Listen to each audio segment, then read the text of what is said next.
ठीक आहे. Last lecture मध्ये आपण काय कंप्लीट केलेलं? हवामान, महाराष्ट्राचे हवामान टॉपिक आपण कंप्लीट केला होता. ठीक आहे. येस, सगळ्यांनी आय होप सो सगळ्यांनी रिवाइज केलेला असेल. ठीक आहे. सोपा क्लायमेट आहे, सोपा टॉपिक आहे आणि कन्सेप्च्युअल आहे, त्यामुळे वारंवार त्याच्यावरती रिव्हिजन द्यायची आहे. इम्पॉर्टंट टॉपिक आहे. ठीक आहे. ठीक आहे. आजचा टॉपिक आहे आपला त्याच्याशीच रिलेटेड किंवा त्याच्यावरतीच डिपेंडंट असणारा टॉपिक म्हणजे महाराष्ट्राची वन संपत्ती. ठीक आहे. येस, वन संपत्ती पाहायची आहे. जो हा टॉपिक जो आहे तो आपल्या एकतर हवामान टॉपिक, हवामान प्लस मृदा, ठीक आहे, या दोन टॉपिकशी रिलेटेड किंवा त्याच्या बेसिसवरती आपल्याला हा टॉपिक स्टडी करायचा आहे. ठीक आहे. सो स्टार्ट करू.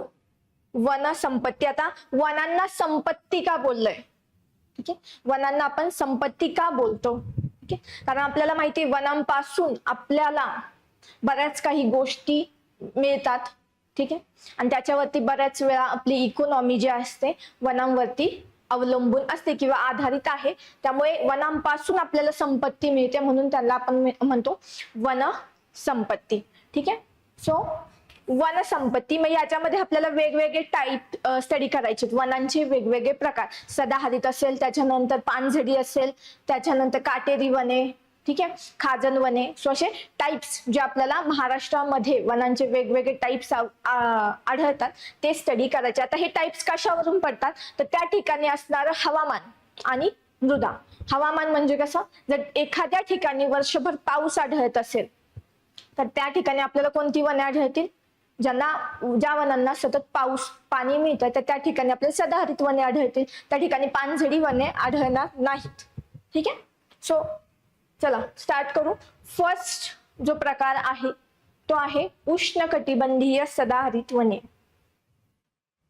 उष्णकटिबंधीय सदाहरित वने. आता उष्णकटिबंधीय का? आपण कोणत्या हवामान विभागात येतो? भारत किंवा महाराष्ट्र कोणत्या हवामान प्रकारात येतो? उष्णकटिबंधीय, समशीतोष्ण कटिबंधीय की शीतकटिबंधीय? तिन्हीपैकी महाराष्ट्र कोणत्या हवामान प्रकारात येतो? सांगा पटकन. कोणत्या? येस, महाराष्ट्र येतो उष्णकटिबंधीय किंवा भारत सुद्धा येतो उष्णकटिबंधीय, त्यामुळे दिलंय उष्णकटिबंधीय. त्याच्यानंतर सदाहरित. सदाहरित म्हणजे काय? 12ही महिने हे वृक्ष कसे असतात? हिरवेगार. ठीक आहे. सदाहरित, हिरवे असणार हे वृक्ष. ह्या झाडांची पाने पिवळी नाही तर हिरवीच सापडतात. ठीक आहे. मग पिवळी होत नाही का? पिवळी होतात, परंतु एकसाथ न होता काही प्रमाणात होतात, गळतात, त्या जागी पुन्हा हिरवी येतात. त्यामुळे ही काय आहे? यस, उष्ण कटिबंधीय. त्यामुळे ही सदाहरित. सदाहरित म्हणजे नेहमी हिरवी असणारी, 12ही महिने हिरवी असणारी आणि अरण्य. ठीक आहे. सो उष्णकटिबंधीय सदाहरित अरण्य म्हणजे अशी अरण्य की जी 12ही महिने हिरवी असतात. ठीक आहे. मग आता त्यासाठी 12ही महिने हिरवी जर झाडे ठेवायची असेल तर काय लागेल? भरपूर पाऊस, पर्जन्यमान. त्यामुळे काय? 200 सेंटीमीटर पेक्षा अधिक. ठीक आहे. म्हणजे नॉर्मल पेक्षाही जास्त पाऊस त्या ठिकाणी लागेल. त्यामुळे 200 सेंटीमीटर पेक्षा अधिक पर्जन्य आपल्याला सापडेल. मग आता महाराष्ट्रात कुठे आढळतं आपल्याला 200 सेंटीमीटर पेक्षा जास्त पर्जन्य? ठीक आहे. सो हे आपला सपोज महाराष्ट्राचा आपण धरला तर हा कोकण, सह्याद्री हा पश्चिम पठार, हा पूर्व पठार. आपल्याला माहितीये इथे सापडतो 150 ते 200 सेंटीमीटर पर्यंत पाऊस. इथे 200 ते 300 सेंटीमीटर पर्यंत पाऊस. या ठिकाणी 75 ते 100 सेंटीमीटर पर्यंत आणि विदर्भात 100 ते 150 सेंटीमीटर पर्यंत पाऊस. ठीक आहे. मग सदाहरित अरण्य आपल्याला 200 सेंटीमीटर पेक्षा जास्त पाऊस असलेली म्हणजे कुठे सापडतील? या ठिकाणी आणि या ठिकाणी, म्हणजे कोकण किनारपट्टीवरती किंवा पश्चिम घाट जो आहे सह्याद्रीच्या पश्चिम बाजूला, ठीक आहे, आणि या ठिकाणी सह्याद्रीवरती, ठीक आहे. त्यामुळे सदाहरित वने आपल्याला या ठिकाणी सापडते. मग दक्षिण कोकण, त्यानंतर सह्याद्रीच्या पश्चिम उतारावर, पश्चिम उतार म्हणजे हा, ठीक आहे. त्यानंतर विशेषतः सिंधुदुर्ग आणि सावंतवाडी परिसर, दक्षिण कोकण सांगितले, त्या ठिकाणी पाऊस जास्त असतो, ठीक आहे.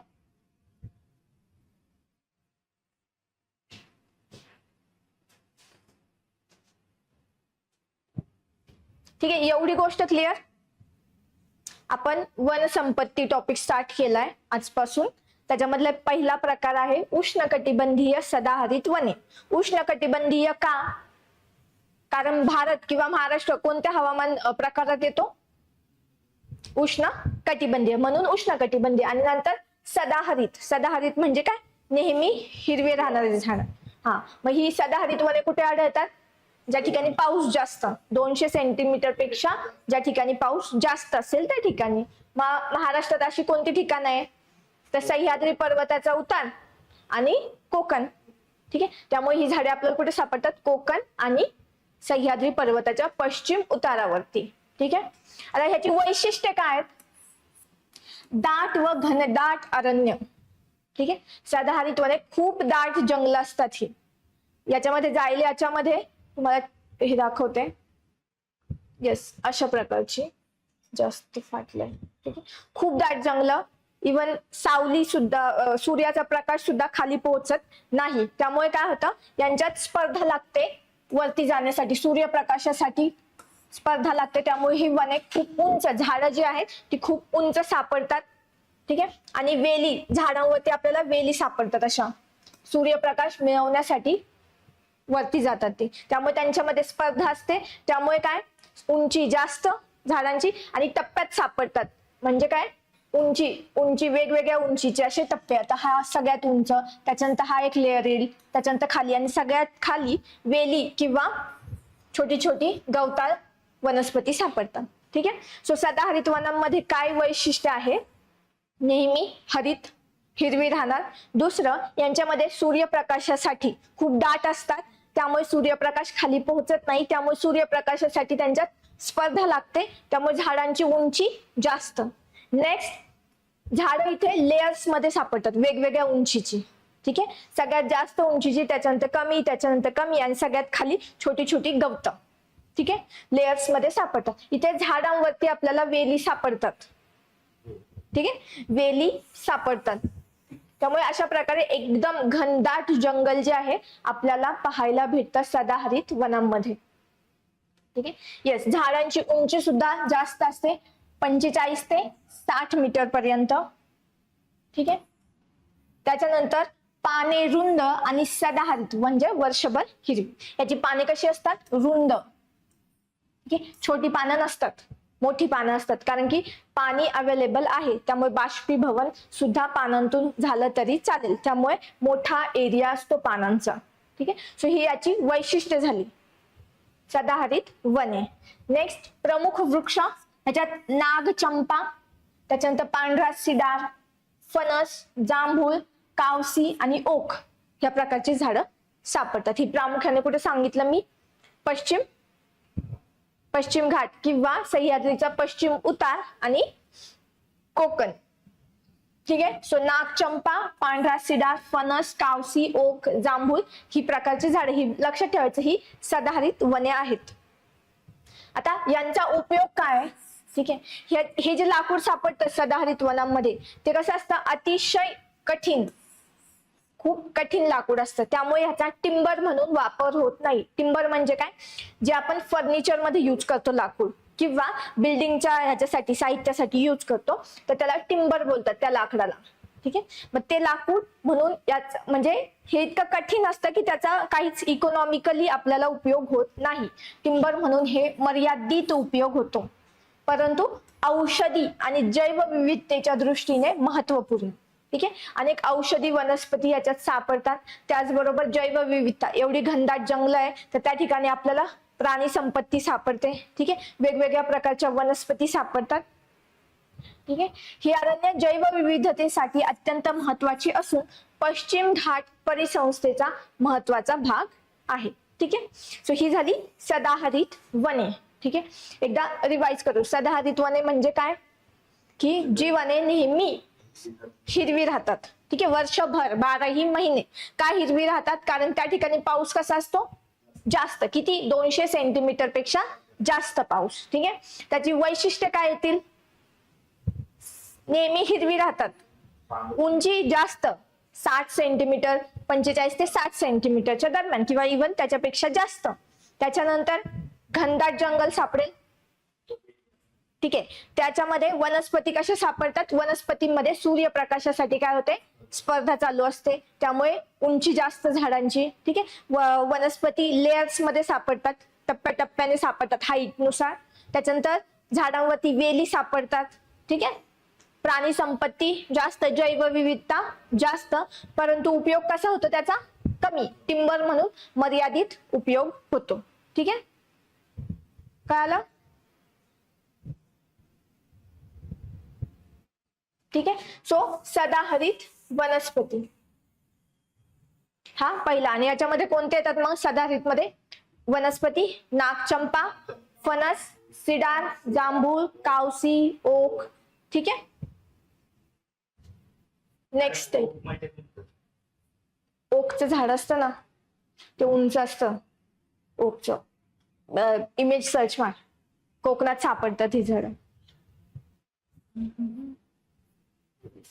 ही अशी खूप घनदाट जंगल, ह्याच्यात जाताना रस्ता सुद्धा सापडत नाही, सूर्यप्रकाश सुद्धा पोहोचत नाही बऱ्याच वेळा खालच्या भागावरती, त्यामुळे स्पर्धा चालू होते. ठीक आहे. नेक्स्ट आहे उष्णकटिबंधीय निम सदाहरित वने. म्हणजे काय, ही सदाहरित असतील पण निम सदाहरित. ठीक आहे. म्हणजे सेमी, थोड्या काळासाठी, कारण की ही थोडी कमी पाऊस असलेल्या भागात सापडतात. सदाहरितच आहेत परंतु निम सदाहरित म्हणजे थोड्या काही प्रमाणात त्यांच्यात पानझडी, पान झडताना आपल्याला दिसतात. ठीक आहे. सो याच्यात काय, उष्णकटिबंधीय निम. उष्णकटिबंधीय का, कारण ही आपण उष्णकटिबंधात आहे, त्यामुळे प्रत्येक वन प्रकाराच्या समोर काय लागणार, उष्णकटिबंधीय. ठीक आहे. त्याच्यानंतर निम सदाहरित. निम सदाहरित म्हणजे काय, की इकडे जर सदाहरित वनस्पती असतील, सदाहरित, ठीक आहे, आणि इकडे जर पानझडी असतील, ह्या दोघांच्या मध्ये जी संक्रमण अवस्था असते, म्हणजे काय, जसं जसं ट्रान्सफॉर्मेशन होईल सदाहरित पासून पानझडीपर्यंत, तर याच्या मध्ये येतील निम सदाहरित. म्हणजे काय, इथे तुम्हाला सदाहरित पण सापडतील आणि काही प्रमाणात पानझडी पण सापडतील. ठीक आहे. परंतु इकडे आले तर पूर्ण पानझडी सापडतील, इकडे गेलं तर पूर्ण सदाहरित. आणि निम सदाहरित मध्ये दोन्ही प्रकारची सापडतील आपल्याला. ठीक आहे. येस. मग सुमारे आता इथे पाऊस कमी, त्याच्यापेक्षा तिकडे 200 सेंटीमीटर पेक्षा जास्त होता, इकडे किती, 150 ते 200 सेंटीमीटर. स्थान ही पण कुठे सापडतात, पश्चिम किनारपट्टीवरील कोकण, तसेच घाटमाथा भाग म्हणजेच आंबोली, लोणावळा, इगतपुरी हा परिसर. ठीक आहे. त्याच्यानंतर स्वरूप, सदाहरित आणि पानझडी अरण्याच्या संक्रमण अवस्थेतील अरण्य.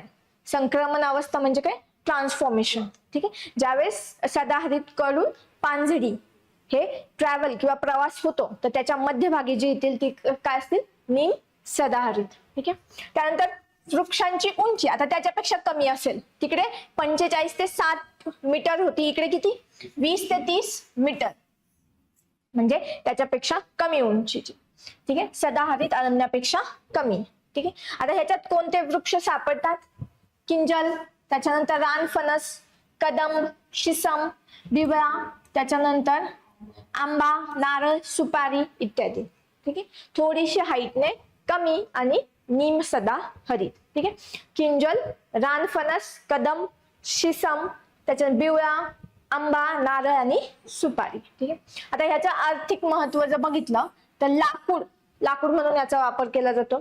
फळे व इतर वन उत्पादनामुळे आर्थिक दृष्ट्या उपयुक्त. ठीक आहे. सो निम सदाहरित वनांचा लाकूड म्हणून यूज करू शकतो आपण ह्या झाडांचा. फळे म्हणून आणि इतर वन उत्पादन, त्यामुळे आर्थिकदृष्ट्या याचं महत्व आहे. ही अरण्य पश्चिम घाटातील जैवविविधतेचा महत्वाचा भाग असून हवामान संतुलनात मोठी भूमिका बजावतात. ठीक आहे.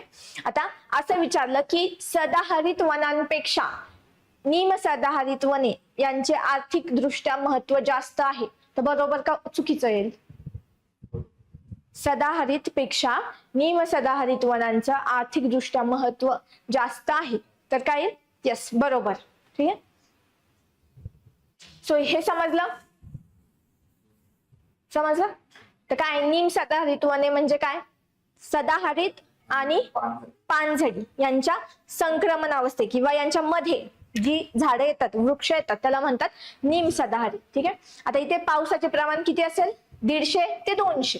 200 पेक्षा कमी, परंतु खूप कमी नाही. 150 ते 200 मध्ये त्याचं आपल्याला पावसाचे प्रमाण सापडेल. याची वैशिष्ट्य काय येतील? की याच्यात दोन्ही टाईपचे वनस्पती सापडतील, सदाहरित आणि निमसदाहरित. ठीक आहे. येस, उंची 20 ते 30 मीटर पर्यंत सापडेल. ठीक आहे. आणि यांचा काय आर्थिकदृष्ट्या महत्वाची आहेत ही झाडं. ओके. मग याच्यामध्ये कोणकोणत्या वनस्पती येतात? रानफणस, किंजल, त्याच्यानंतर आंबा, सुपारी, नारळ. ठीक आहे. एवढी लक्षात ठेवायची. यस, बरोबर. समजले हे दोन प्रकार? सदाहरित आणि निमसदाहरित मधला फरक काय आला? ठीक आहे. नेक्स्ट, उष्णकटिबंधीय आर्द्र पानझडी, म्हणजे आता दुसरा प्रकार आला पानझडी वनस्पतींचा. सदाहरित संपला. ठीक आहे. याच्यामध्ये एक येतो उपोष्ण सदाहरित वनस्पती. उपोष्ण म्हणजे काय? की अशा ठिकाणी, थंड हवेच्या ठिकाणी ज्या आहे, सपोज आपला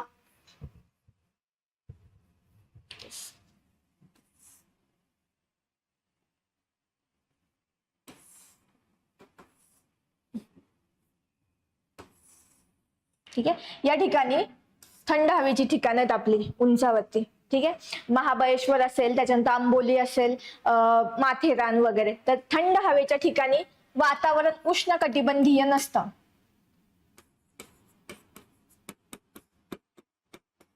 ठीक आहे. तर या ठिकाणी वातावरण कसं असतं? उपोष्ण किंवा समशीतोष्ण बोलतात त्या ठिकाणी. ठीक आहे. सो उपोष्ण वातावरण म्हणजे उष्ण आणि थंड, उपउष्ण.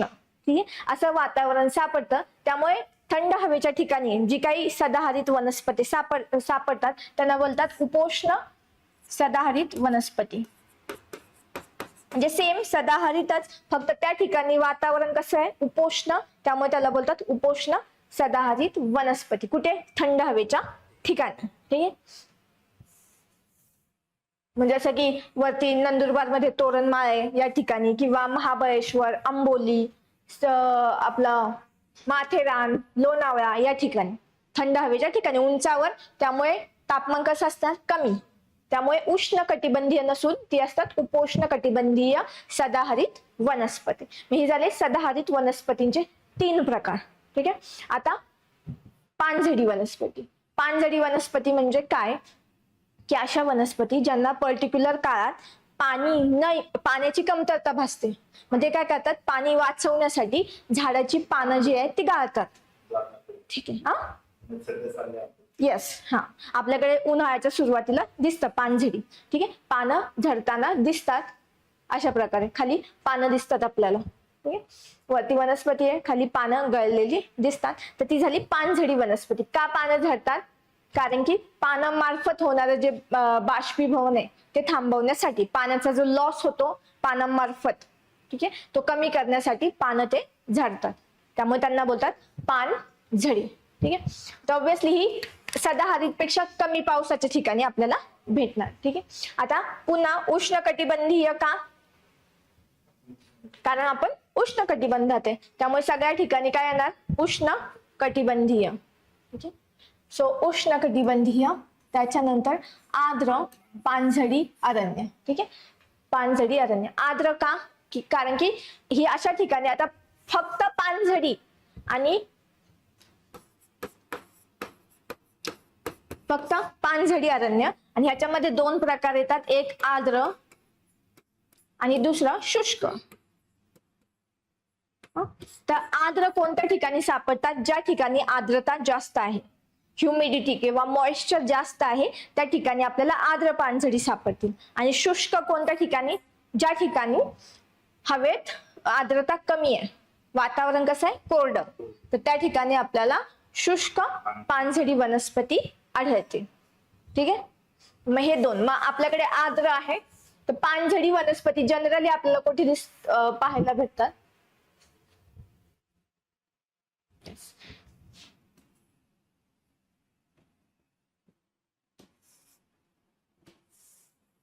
ठीक आहे, या ठिकाणी आपल्याला झालं इथपर्यंत आपल्याला सदाहरितचे दोन प्रकार दिसले. ठीक आहे, त्याच्यानंतर इकडे हा झाला पर्जन्य छायेचा प्रदेश 75 ते 100 सेंटीमीटर. ठीक आहे, इथं जवळजवळ 50 ते 70 सेंटीमीटर असतो. या ठिकाणी 75 ते 100 सेंटीमीटर मराठवाड्याचा प्रदेश, आणि या ठिकाणी 100 ते 150 सेंटीमीटर. ठीक आहे, तर या ठिकाणी आपण पाहिलं सदाहरित, या ठिकाणी सुद्धा सदाहरित. ठीक आहे, आता पानझडी. पानझडी कुठे सापडतात आपल्याला? इकडे पानझडी आणि इथे पानझडी. ठीक आहे, फक्त फरक काय आहे? विदर्भात आपल्याला माहितीये आर्द्रता जास्त सापडते, त्यामुळे या ठिकाणी सापडतात आर्द्र पानझडी. ठीक आहे, आणि मराठवाड्यामध्ये ज्या ठिकाणी आपल्याला आर्द्रता कमी सापडते, हवेत मॉइश्चर कमी सापडतं, त्या ठिकाणी सापडतात शुष्क पानझडी वनस्पती. ठीक आहे, सो दोन भागात इकडे सदाहरित, इकडे म्हणजे विदर्भ आणि मराठवाडा. ठीक आहे, मराठवाड्यात शुष्क पानझडी, काही भाग अमरावती आणि इकडचा आपला पूर्व मराठवाड्याचा भाग. ठीक आहे, सो या ठिकाणी शुष्क पानझडी आणि विदर्भात आर्द्र पानझडी. ठीक आहे, आर्द्र म्हणजे का? कारण की या ठिकाणी मॉइश्चर जास्त सापडतं. का? कारण की इकडनं एकतर आपल्याला नैऋत्य मान्सून वाऱ्यांमुळे पाऊस आणि इकडनं ईशान्य मान्सून वाऱ्यांमुळे पाऊस, त्यामुळे दोन्ही ठिकाणी आपल्याला काय सापडतं? या ठिकाणी मॉइश्चर जास्त सापडतं, आर्द्रता जास्त, त्यामुळे आर्द्र पानझडी. येस, आणि त्यामुळे त्याला मान्सून बोलतात, कारण की ही जी वन आहेत ती कशावरती डिपेंडंट आहेत? मान्सूनवरती. ठीक आहे, नैऋत्य मान्सून आणि ईशान्य मान्सून वरती. आता पर्जन्यमान किती हवाय? 100 ते 160 सेंटीमीटर, म्हणजे कुठे? विदर्भात भेटते आपल्याला. ठीक आहे, स्थान पूर्व विदर्भ, चंद्रपूर, गडचिरोली, यांनाच काय बोलतात? तिकडं अल्लापल्ली अरण्य म्हणून ते प्रसिद्ध आहे. ठीक आहे, छत्तीसगड, त्याच्यानंतर महाराष्ट्राचा आपलं पूर्व विदर्भातला गडचिरोली, चंद्रपूरचा भाग, त्याला अल्लापल्ली अरण्य म्हणतात. ठीक आहे, त्याच्यानंतर भंडारा, गोंदिया इत्यादी जिल्ह्याचा काही भाग. ठीक आहे, मग प्रसार महाराष्ट्रातील सुमारे 30% अरण्य या प्रकारात मोडतात. ठीक आहे, महाराष्ट्रात एकूण 30% अरण्य आर्द्र पानझडी. ठीक आहे, सातमाळा, त्याच्यानंतर बालाघाट, हरिश्चंद्र डोंगररांगा, तसेच धुळे, ठाणे, पुणे, नाशिक, कोल्हापूर भागातही आढळ, म्हणजे हे खूप कमी प्रमाणात, पण मेजरली कुठे सापडतात? पूर्व विदर्भामध्ये. आता याच्यात कोणते वृक्ष सापडतात? सागवान.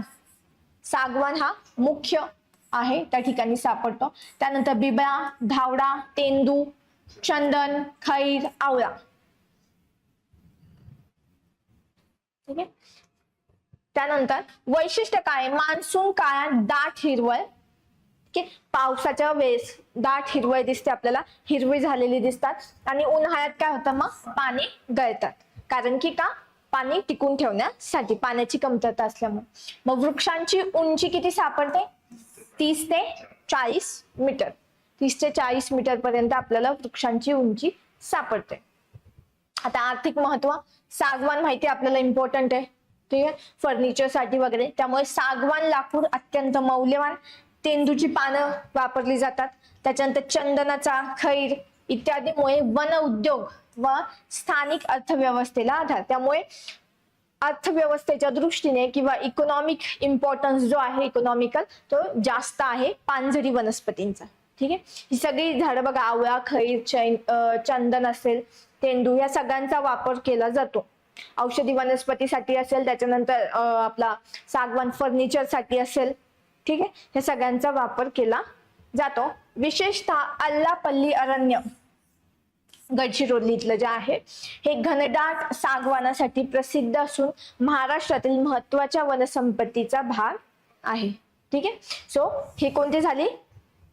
उष्णकटिबंधीय आर्द्र पानझडी वन, त्यांनाच म्हणतात मान्सून वने. मान्सूनच्या ह्याच्यावरती डिपेंडेंट असल्यामुळे ही झाली मान्सून वने. ठीक आहे, याच्यामध्ये रिवाइज करू. पर्जन्यमान 100 ते 150 सेंटीमीटर पर्यंत. ठीक आहे, कुठे सापडतात महाराष्ट्रात? प्रामुख्याने पूर्व विदर्भामध्ये. ठीक आहे, त्यानंतर येस पूर्व विदर्भ. कोणकोणत्या प्रकारची झाडं सापडतात ह्याच्यात? वृक्ष सागवान, आवळा, तेंदू, खैर, चंदन, ठीक आहे, हिरडा, बिवळा, हे सगळे वनस्पती सापडतात. त्याच्यानंतर वैशिष्ट्य काय यांचं? पावसाळ्यात किंवा मान्सून काळात हिरवी आणि उन्हाळ्यात पाने गळतात. ठीक आहे, उंची येस 30 ते 40 मध्ये आणि इकॉनॉमिकली किंवा आर्थिक दृष्ट्या महत्वाची वने. ठीक आहे, एवढं लक्षात ठेवायचं. स्थान कळलं, नावावरून लक्षात ठेवायचं. पानझडी आहेत. पानझडी आपल्याला समजलं पाहिजे की विदर्भ आणि मराठवाड्याचा काही भाग ह्याच्यात पानझडी सापडतील, परंतु आर्द्र आलं तर मग विदर्भ आणि शुष्क आलं तर मराठवाड्याचा किंवा पश्चिम विदर्भाचा भाग. ठीक आहे, नेक्स्ट ही पानझडी वनस्पती. पाने आपल्याला उन्हाळ्यात गळताना दिसतात. त्यानंतर उष्णकटिबंधीय शुष्क पानझडी अरण्य. पुन्हा उष्णकटिबंधीय का? कारण आपण कुठे आहे? उष्ण कटिबंधात. ठीक आहे, शुष्क. शुष्क म्हणजे काय? त्या ठिकाणी हे असणार आहे का? आर्द्रता. आर्द्रता कमी असणार आहे हवेत. ठीक आहे,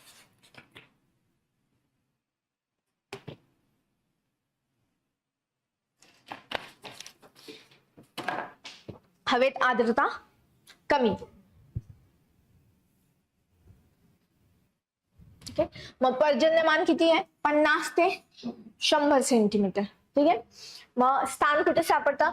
सातपुडा पर्वतरांग, अजिंठा डोंगररांग, विदर्भ, मराठवाडा, सह्याद्रीचा पूर्व भाग, जळगाव, धुळे, बुलढाणा, अमरावती, नागपूर, भंडारा, गोंदिया या जिल्ह्यात आढळ. म्हणजे कोणता? हा इथला पार्ट, हा विदर्भ, इकडचा पश्चिम महाराष्ट्राचा आधीचा भाग आणि या भागात. ठीक आहे, या भागात आपल्याला सापडतात. म्हणजे हा वरचा अमरावती, धुळे, जळगावचा भाग, खाली मग इकडे नागपूर, भंडारा, अमरावतीचा भाग आणि धुळे, बुलढाणा हा भाग. ठीक आहे, सो या भागात आपल्याला सापडतात. आता ह्याचं प्रमाण किती आहे? महाराष्ट्रात सर्वाधिक वनक्षेत्र या पानझडी प्रकारचे आहे. काय सांगितलंय? सर्वाधिक वनक्षेत्र कोणते आहे? शुष्क पानझडी. सर्वात जास्त वनांचा प्रकार सगळ्यात मोठा कोणता आहे? तर तो आहे शुष्क पानझडी. ठीक आहे, आता वृक्षांचे प्रकार जर पाहिले, सागवान, धावडा, शिसम, तेंदू, पळस, लेंडी, खैर, बोर, बेल, आवळा आणि हिरडा. ठीक आहे, या प्रकारच्या वनस्पती आपल्याला तिथे सापडतात.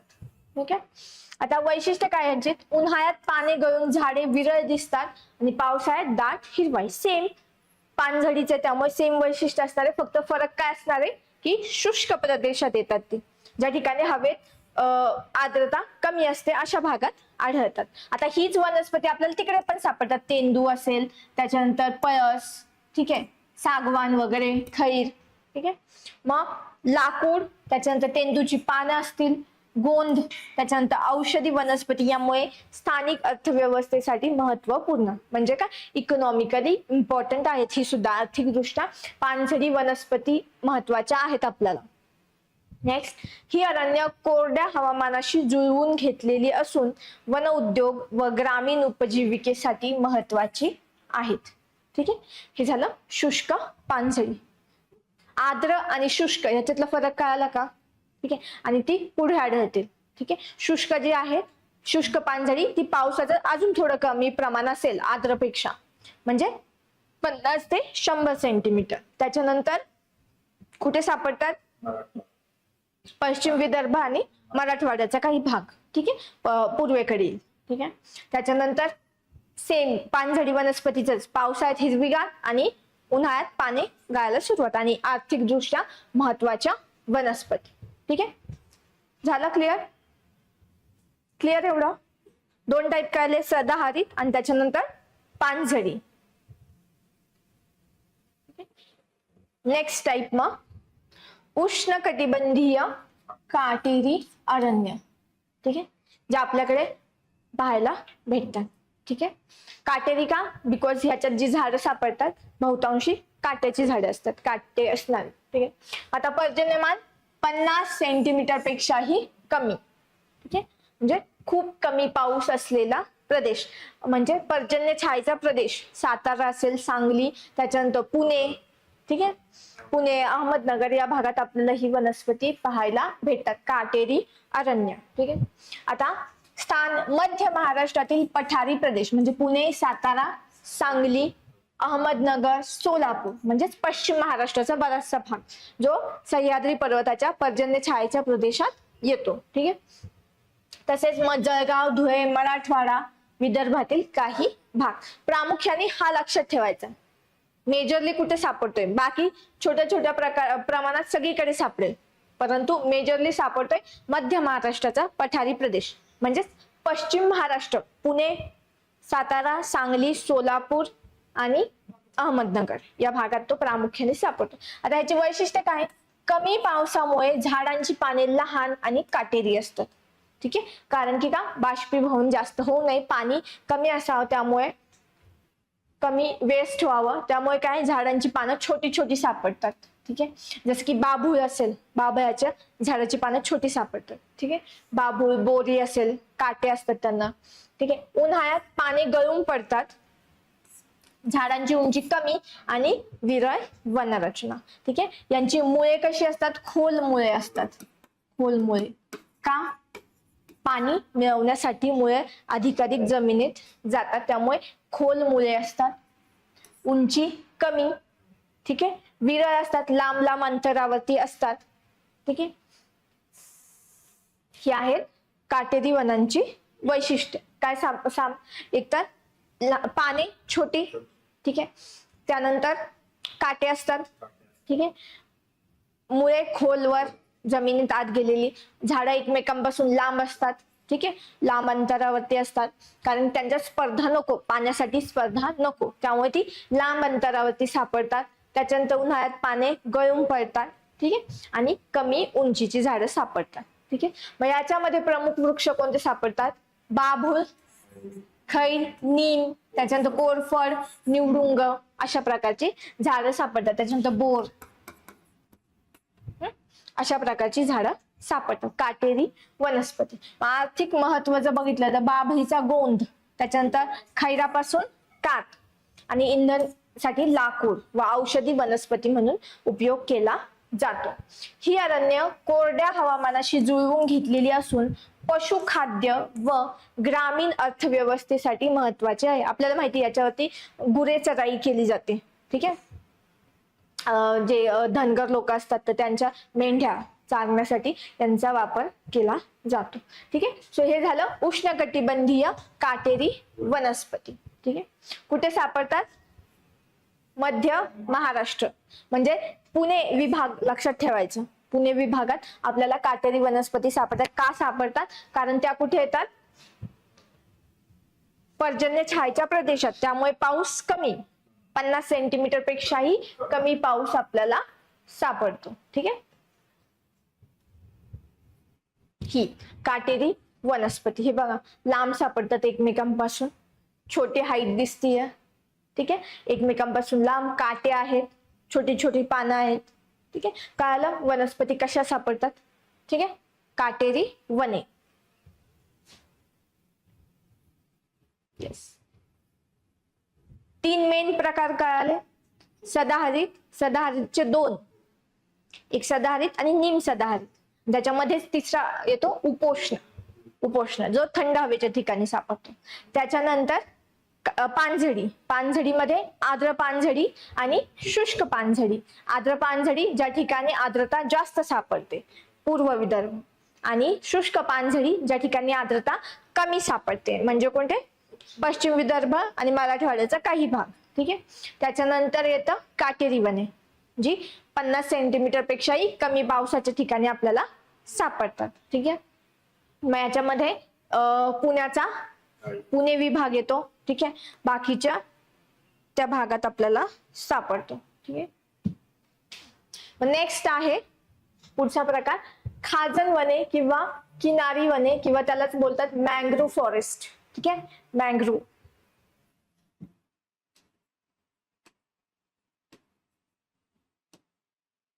ठीक आहे, मँग्रोव्ह फॉरेस्ट बोलतात. त्याची वेगवेगळी नाव आहे. कांदळ वने पण बोलतात यांनाच.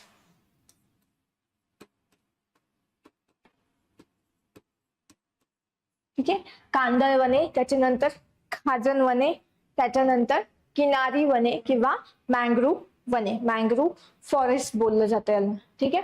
सो याच्यामध्ये काय स्थान, कोकण किनारपट्टीवर नदीमुख म्हणजे खाड्या आणि दलदलीच्या भागात, यांना मग दलदलीची वने पण बोललं जातं. दलदलीची वने असं पण बोललं जातं. त्यामुळे खाजन वने येऊ, त्याच्यानंतर मँग्रोव्ह येऊ, दलदलीची वने येऊ, किनारी वने येऊ, कांदळ वने येऊ, म्हणजे काय, खाजन वने. जी वने किनारपट्टीच्या प्रदेशात ज्या ठिकाणी खाड्या आहेत, म्हणजे काय, खाड्या म्हणजे काय, ज्या ठिकाणी नदीचं पाणी आणि समुद्राचं पाणी एकत्र येतं. ठीक आहे. नदी आणि समुद्र मिळतो त्या ठिकाणी आपल्याला माहिती पश्चिम किनारपट्टीवरती खाड्या फॉर्म होतात. व दलदलीच्या भागात म्हणजे कुठे, ठाणे, रत्नागिरी, सिंधुदुर्ग, श्रीवर्धन आणि देवगड या भागात आपल्याला कोणती वने सापडतात, खाजन वने. ती विशिष्ट प्रकारची त्या ठिकाणी आपल्याला परिसंस्था सापडते त्या ठिकाणी, कारण की त्या ठिकाणी खारं पाणी आणि गोड पाणी ही दोन्ही मिक्स होत आहे, त्यामुळे विशिष्ट प्रकारची परिसंस्था पाहायला भेटते आपल्याला. ठीक आहे. आता स्वरूप काय, खाऱ्या पाण्यात व चिखलयुक्त दलदलीत वाढणारी वने. ठीक आहे. वैशिष्ट्य काय, या झाडांच्या खोडांना व मुळांना सर्व बाजूंनी निमुळत्या श्वसनमुळे म्हणजे न्यूमॅटोफोर्स बोलतात त्याला, फुटलेल्या असतात. झाडांची उंची कमी, म्हणजे काय, हे पहा, ही अशी वने सापडतात. म्हणजे काय, तर यांना पाण्यात टिकून राहण्यासाठी हे जे खोड आहे, पुन्हा इकडनं वनस्पतीची फांद्या येऊन पुन्हा पाण्यात रुतल्या जातात अशा पद्धतीने, जेणेकरून त्यांना पाण्यात उभं राहण्यासाठी आधार मिळावा. ठीक आहे. आणि यांना आता मग खाली पाण्यात जर बिया पडल्या तर ते वाहून जातील, त्यामुळे काय, यांना न्यूमॅटोफोर्स बोलतात. असे वरती आलेले पाने, ह्या मुळं जी आहेत ती वरती येऊन न्यूमॅटोफोर्स, आणि तिथून पुन्हा झाडं तयार होतात. ठीक आहे. ह्या फांद्या आहेत, ह्या कशासाठी, फांद्यावरती जातात, वाढून पुन्हा खाली पाण्यात येतात, आणि त्या आधारासाठी अशा प्रकारचं त्यांचं स्वरूप दिसतं.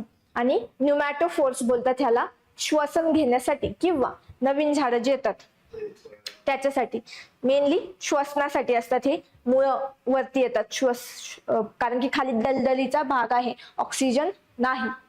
ठीक आहे. त्यामुळे तर यांना न्यूमॅटोफोर्स असं बोलतात.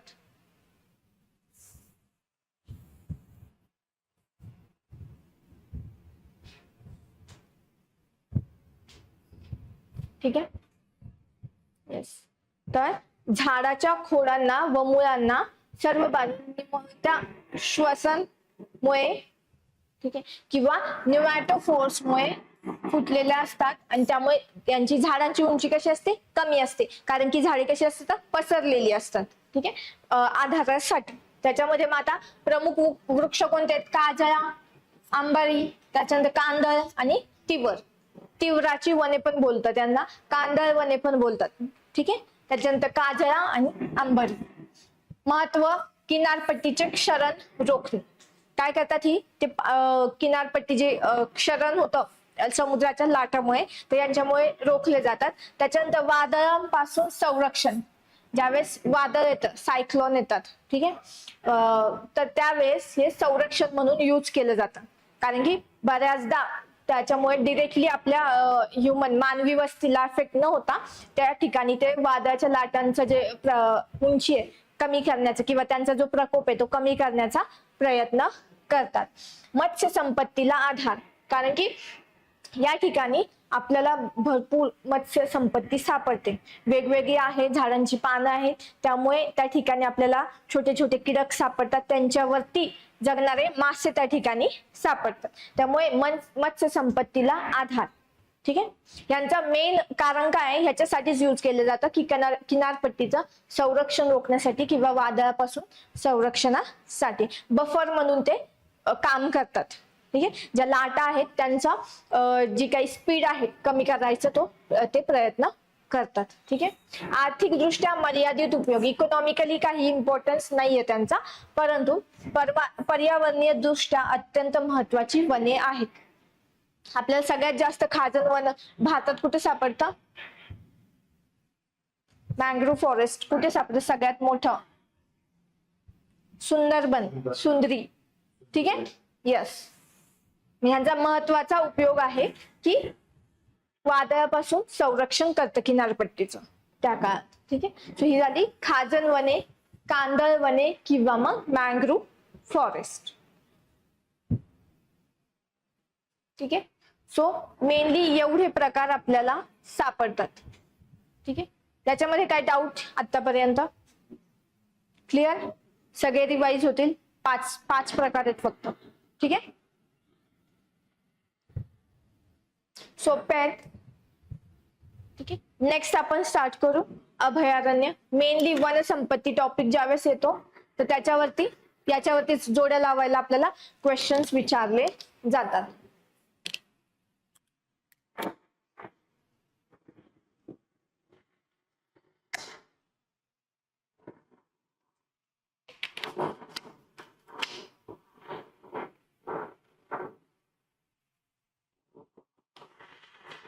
Okay.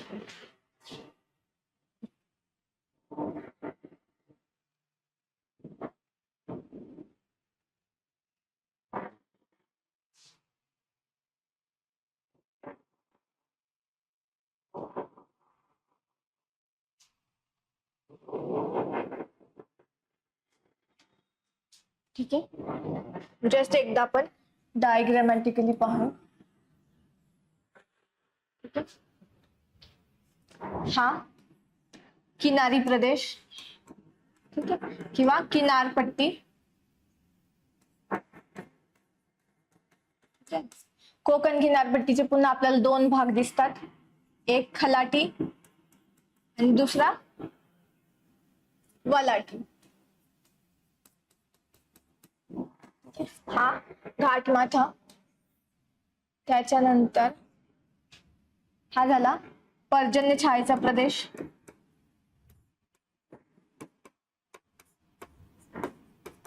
म्हणजेच कोणता? पश्चिम महाराष्ट्र, ठीक आहे. इकडे मराठवाडा आणि अमरावती, इकडे विदर्भ, ठीक आहे.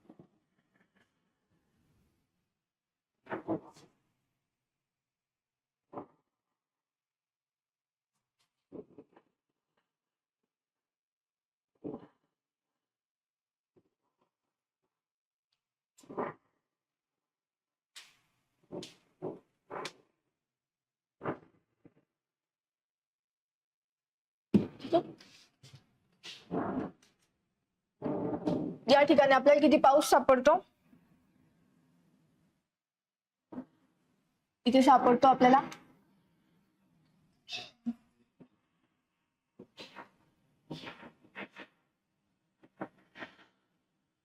150 ते 200 सेंटीमीटर. या ठिकाणी 200 ते 250 सेंटीमीटर. इथे 250 सेंटीमीटर पेक्षाही जास्त. इथे 50 ते 75 सेंटीमीटर. इकडे 75 ते 100 सेंटीमीटर आणि या ठिकाणी 100 ते 150 सेंटीमीटर. म्हणजे कसं वाढत जाते आणि त्याच्यानंतर कमी कमी होत जाते. ठीक आहे.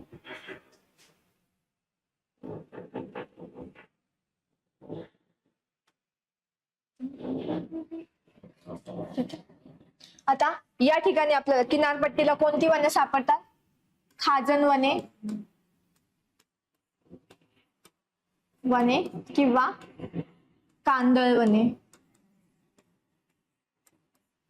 ठीक आहे. त्याच्यानंतर आपण पाहिलं या 3 ठिकाणी आपल्याला सदाहरित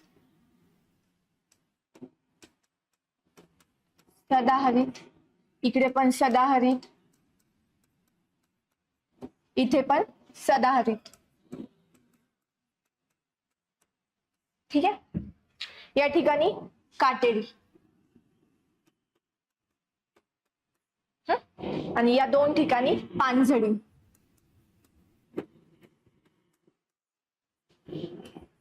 आणि पानझडी. इथे कोणती? आर्द्र पानझडी आणि इकडे कोणती? शुष्क पानझडी. शुष्क पानझडी. ठीक आहे. इकडे सापडतात निम सदाहरित आणि इथे सदाहरित. ठीक आहे. मग आता ह्याच्यात आपल्याला माहिती आहे हा उष्णकटिबंधीय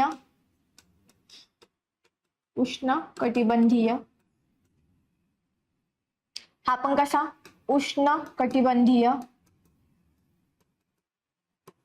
उष्णकटिबंधीय सदाहरित, उष्णकटिबंधीय निम सदाहरित. ही आली थंड हवेच्या ठिकाणी सापडणारी, त्याला बोलतो आपण उपोष्ण कटिबंधीय सदाहरित वने. ठीक आहे.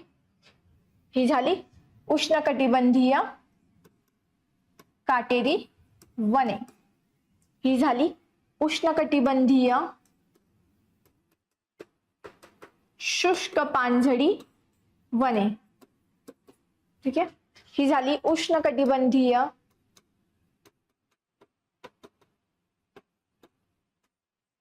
आर्द्र पानझडी वने. यांनाच बोलतात मान्सून वने. ठीक आहे. तर हे झालं आपलं पूर्ण महाराष्ट्रातील वन संपत्ती किंवा वनांची विभागणी.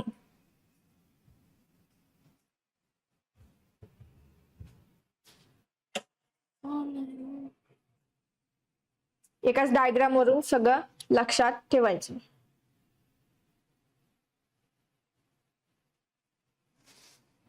हा आपला घाटमाथा.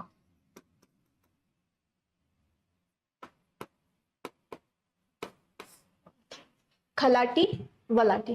किनारपट्टी, खलाटी, वलाटी, त्याच्यानंतर घाटमाथा, मग पर्जन्य छायेचा प्रदेश, मग पठारी प्रदेश मराठवाडा आणि अमरावती आणि त्याच्यानंतर विदर्भ. समजलं?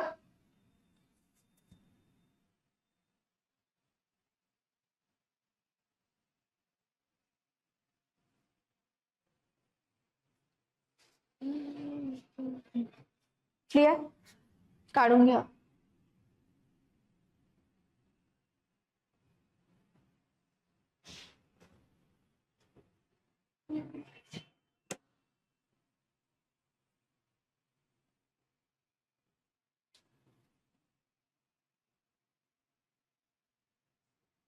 झालं?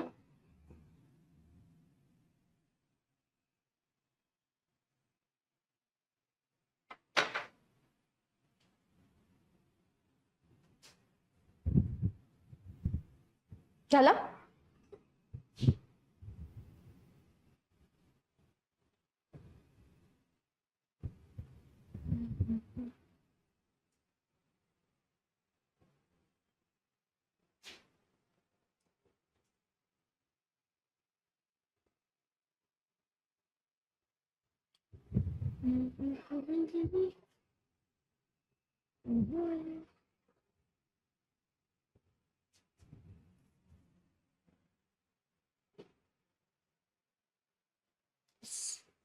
ठीक आहे.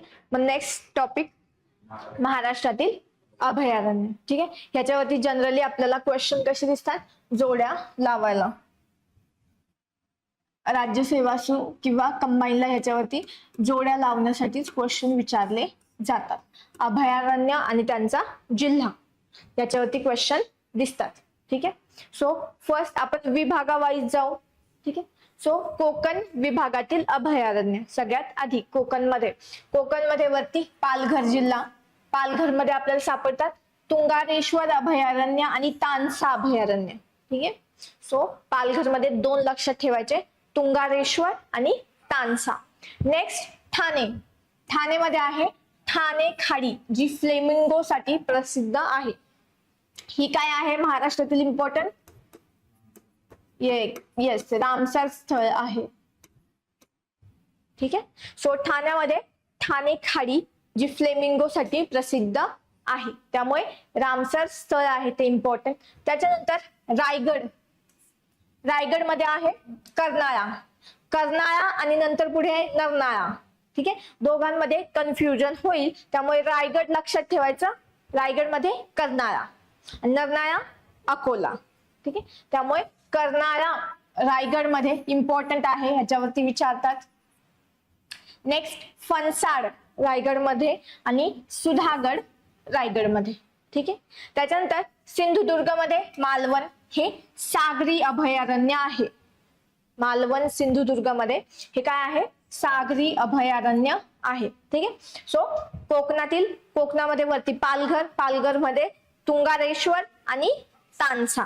त्याच्यानंतर खाली ठाण्यामध्ये ठाणे खाडी फ्लेमिंगो साठी प्रसिद्ध असलेली आणि ती काय आहे रामसर स्थळ आहे इम्पॉर्टंट महाराष्ट्रातील. त्याच्यानंतर खाली आलं रायगडमध्ये कर्नाळा इम्पॉर्टंट आहे, लक्षात ठेवायचं रायगडमध्ये. त्यानंतर फणसाड आणि सुधागड. त्याच्यानंतर खाली सिंधुदुर्गमध्ये मालवण जे आहे सागरी अभयारण्य. ठीक आहे. सो एवढे लक्षात ठेवायचे. ठीक आहे. कोकणातील झाले कळाले. ठीक आहे. नेक्स्ट नाशिक विभागात वरती जळगाव मधलं यावल इम्पॉर्टंट. जळगाव मधलं यावल अभयारण्य आणि दुसरं आहे गौताळा, ज्यालाच ऑट्रम घाट अभयारण्य बोलतात. ठीक आहे.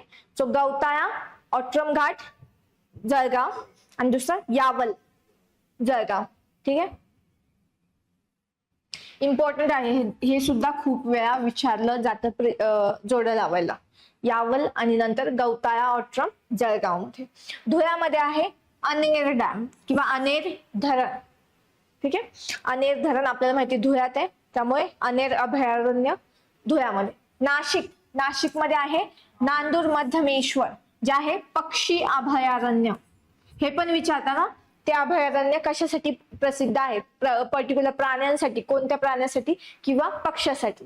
तर नांदूर मध्यमेश्वर नाशिकमध्ये ते काय आहे पक्षी अभयारण्य आहे आणि ते काय आहे महाराष्ट्रातील महाराष्ट्रातील पहिले रामसर स्थळ आहे. ठीक आहे. सो नाशिकमध्ये नांदूर मध्यमेश्वर पक्षी अभयारण्य. नेक्स्ट अहमदनगरमध्ये हरिश्चंद्रगड कळसुबाई. त्याच्यानंतर देऊळगाव रेहकुरी. ठीक आहे. देऊळगाव रेहकुरी हे कशासाठी प्रसिद्ध आहे काळविटांसाठी. हे पण विचारलेलं आहे, PYQ आहे हा पण. ठीक आहे. सो देऊळगाव रेहकुरी हे कशासाठी प्रसिद्ध आहे काळविटांसाठी. ठीक आहे. ही झाली नाशिक विभागातली. तर नाशिक विभागात जळगावमध्ये यावल आणि ऑट्रम घाट. त्याच्यानंतर दुसरा धुळ्यामध्ये अनेर धरण. त्याच्यानंतर नाशिकमध्ये नांदूर मध्यमेश्वर हे काय पक्षी अभयारण्य. त्याच्यानंतर खाली अहमदनगरमध्ये हरिश्चंद्रगड कळसुबाई आणि दुसरा आहे देऊळगाव रेहकुरी जे कशासाठी प्रसिद्ध आहे काळविटांसाठी. ठीक आहे. सो हे 2 विभाग झाले कोकण आणि नाशिक विभाग. ठीक आहे. इम्पॉर्टंट आहे तेवढेच दिलेले आहेत, तेवढेच लक्षात ठेवायचंय. जोड्या लावायला आपला प्रश्न सुटून जाईल याच्यावर. ठीक आहे. नेक्स्ट छत्रपती संभाजीनगर विभागातील अभयारण्य. ठीक आहे. याच्यामध्ये छत्रपती संभाजीनगर मध्ये येतं जायकवाडी धरण, जे आहे पक्षी अभयारण्य. ठीक आहे, जायकवाडी धरण जे काय पक्षी अभयारण्य. त्याच्यानंतर बीड मध्ये येतं नायगाव मयुरेश्वर. ठीक आहे, सो बीड मधलं नायगाव मयुरेश्वर. आणि उस्मानाबाद किंवा धाराशिव, येस, धाराशिव मध्ये आहे येडशी रामलिंग. हा घाट आहे तिकडे, येडशी रामलिंग घाट, आणि त्याच ठिकाणी येडशी रामलिंग हे काय आहे अभयारण्य आहे. ठीक आहे, सो छत्रपती संभाजीनगर मध्ये 3 महत्वाचे लक्षात ठेवायचे. पहिला छत्रपती संभाजीनगर मधला जायकवाडी पक्षी अभयारण्य, त्याच्यानंतर बीड मधला नायगाव मयुरेश्वर, आणि उस्मानाबाद किंवा धाराशिव मधला येडशी रामलिंग घाट. ठीक आहे, येडशी रामलिंग. नेक्स्ट आता पुणे विभागात जर पाहिलं तर पुण्यामध्ये भीमाशंकर. ठीक आहे, भीमाशंकर कोणत्या प्राण्यासाठी प्रसिद्ध आहे भीमाशंकर? यस, शेकरू खार. शेकरू जी खार आहे, ठीक आहे, तिच्यासाठी भीमाशंकर अभयारण्य प्रसिद्ध आहे. नेक्स्ट तामिनी घाट. ठीक आहे, आणि मयुरेश्वर जे सुपे बारामती मध्ये आहे, सुपा बारामती या ठिकाणी मयुरेश्वर अभयारण्य. ठीक आहे, सो 3 लक्षात ठेवायची. भीमाशंकर महत्वाचा आहे, त्याच्यानंतर ताम्हिणी, आणि त्याच्यानंतर मयुरेश्वर सुपे. त्याच्यानंतर सातारामध्ये मायनी पक्षी अभयारण्य आहे. मायनी पक्षी अभयारण्य ह्याच्यावरती सुद्धा बऱ्याचदा क्वेश्चन विचारलेले आहे. मायनी पक्षी अभयारण्य. दुसरं आहे कोयना डॅम वरती, कोयना डॅमच्या आजूबाजूला जे अभयारण्य संरक्षित आहे ते झालं कोयना. ठीक आहे, आणि दुसरं आहे मायनी जे आहे पक्षी अभयारण्य. त्याच्यानंतर सांगलीमध्ये आहे सागरेश्वर. ठीक आहे, सो सांगलीमध्ये सागरेश्वर, आणि हे बहुतेक महाराष्ट्रातील पहिलं मानव निर्मित अभयारण्य आहे. ठीक आहे, सागरेश्वर सांगलीमध्ये. त्याच्यानंतर कोल्हापूरमध्ये राधानगरी, दाजीपूर. ठीक आहे, दाजीपूर किंवा राधानगरी बोलतात. ठीक आहे, ते कशासाठी प्रसिद्ध आहे? गव्यांसाठी प्रसिद्ध आहे कोल्हापूरचा राधानगरी किंवा दाजीपूर. सोलापूरमध्ये माळढोक पक्षी अभयारण्य. ठीक आहे, किंवा नवीन माळढोक, ज्याचा विस्तार खूप मोठा आहे. माळढोक किंवा नानज बोलतात अभयारण्य. ठीक आहे, सो सोलापूर पक्षी अभयारण्य माळढोक या नावाच्या पक्षासाठी ते फेमस आहे, त्यामुळे त्याचं नाव आहे माळढोक अभयारण्य, पक्षी अभयारण्य. ठीक आहे, सो पुणे विभागातले झाले. सातारामध्ये इम्पॉर्टंट आहे मायनी पक्षी अभयारण्य. ठीक आहे, सातारामध्ये मायनी पक्षी अभयारण्य आणि कोयना. त्याच्यानंतर पुण्यामध्ये आहे भीमाशंकर, ताम्हिणी आणि मयुरेश्वर जे सुप्याला आहे बारामती. त्याच्यानंतर सांगलीमध्ये आहे सागरेश्वर. ठीक आहे, येस. त्याच्यानंतर कोल्हापूरमध्ये राधानगरी, ज्याला दाजीपूर असं म्हणतात, जे गव्यांसाठी प्रसिद्ध आहे.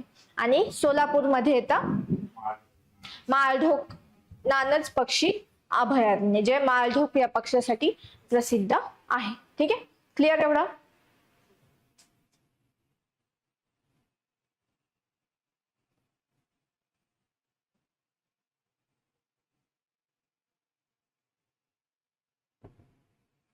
ठीक आहे,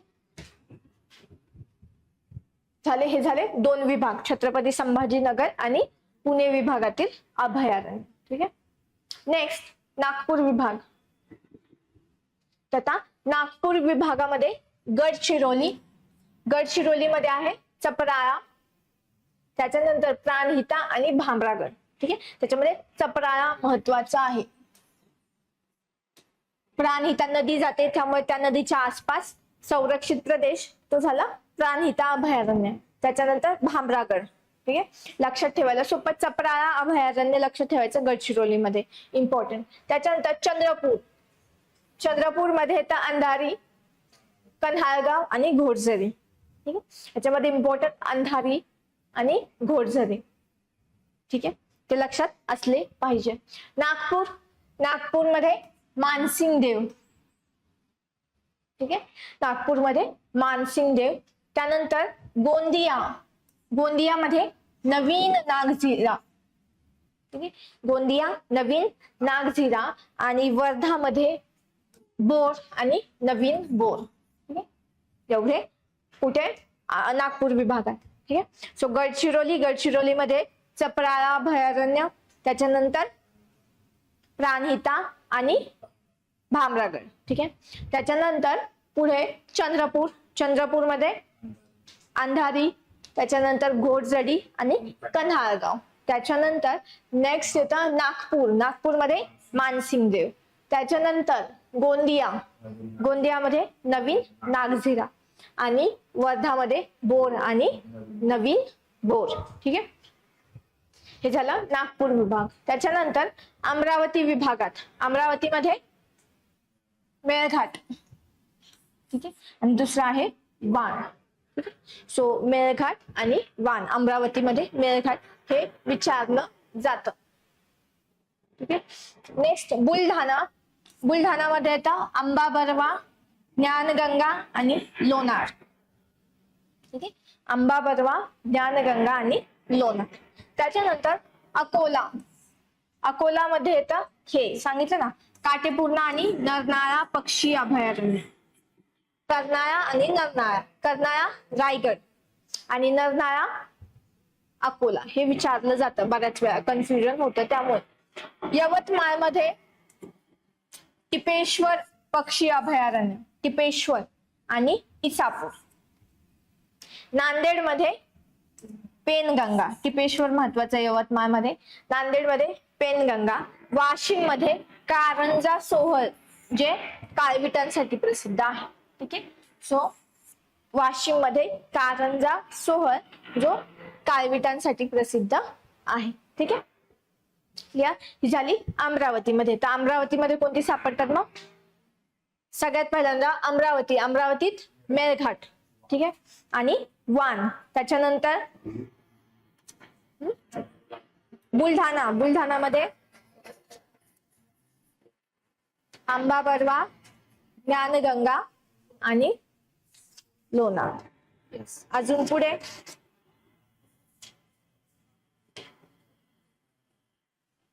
अकोलामध्ये काटेपूर्णा आणि यस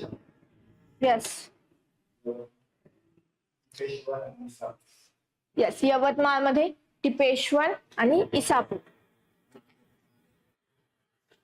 आणि नांदेडमध्ये पेनगंगा आणि कारंजा सोहळ. ठीक आहे, वाशिम मध्ये कारंजा सोहळ आणि काळवीट. तर इथं मेळघाटलाच ढाकणा कोलकाच बोलतात.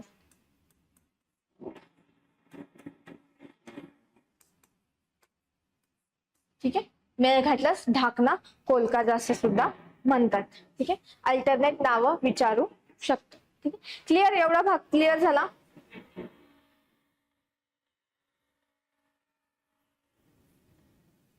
येस. सो वनसंपत्तीमध्ये एवढं स्टडी करायचंय, वनांचे प्रकार आणि अभयारण्य. त्या अभयारण्यामध्ये कोणत्या ठिकाणी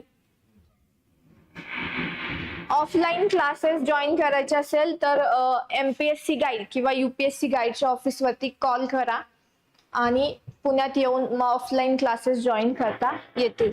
ठीक आहे, कॉन्टॅक्ट नंबर आहेत किंवा खाली डिस्क्रिप्शन मध्ये टेलिग्राम लिंक दिलेली आहे, त्याच्यावरती तुम्हाला कॉन्टॅक्ट डिटेल्स मिळतील.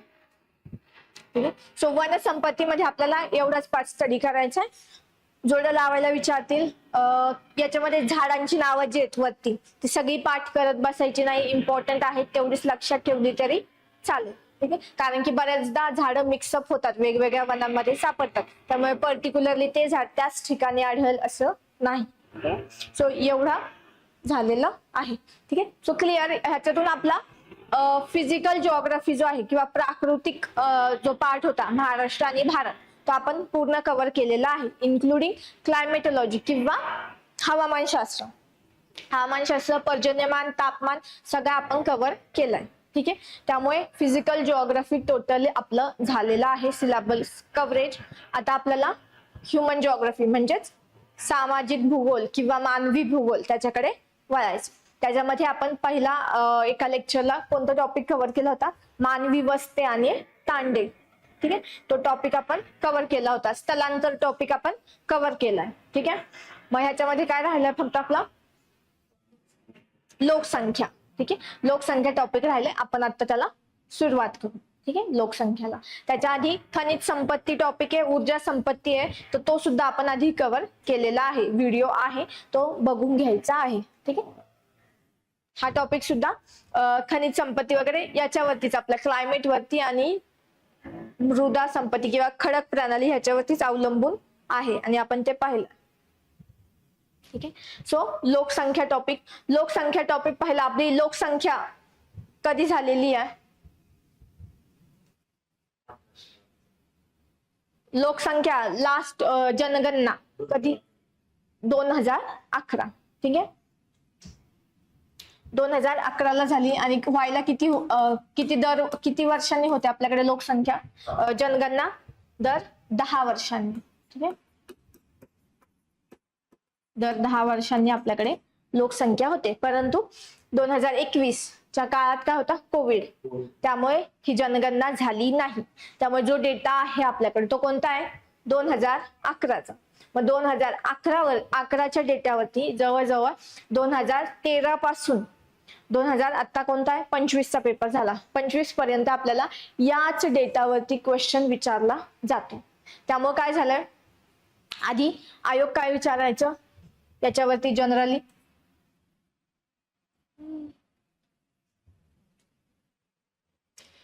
पर्टिक्युलर याच्यावरती क्वेश्चन विचारले जायचे, ते म्हणजे साक्षरता,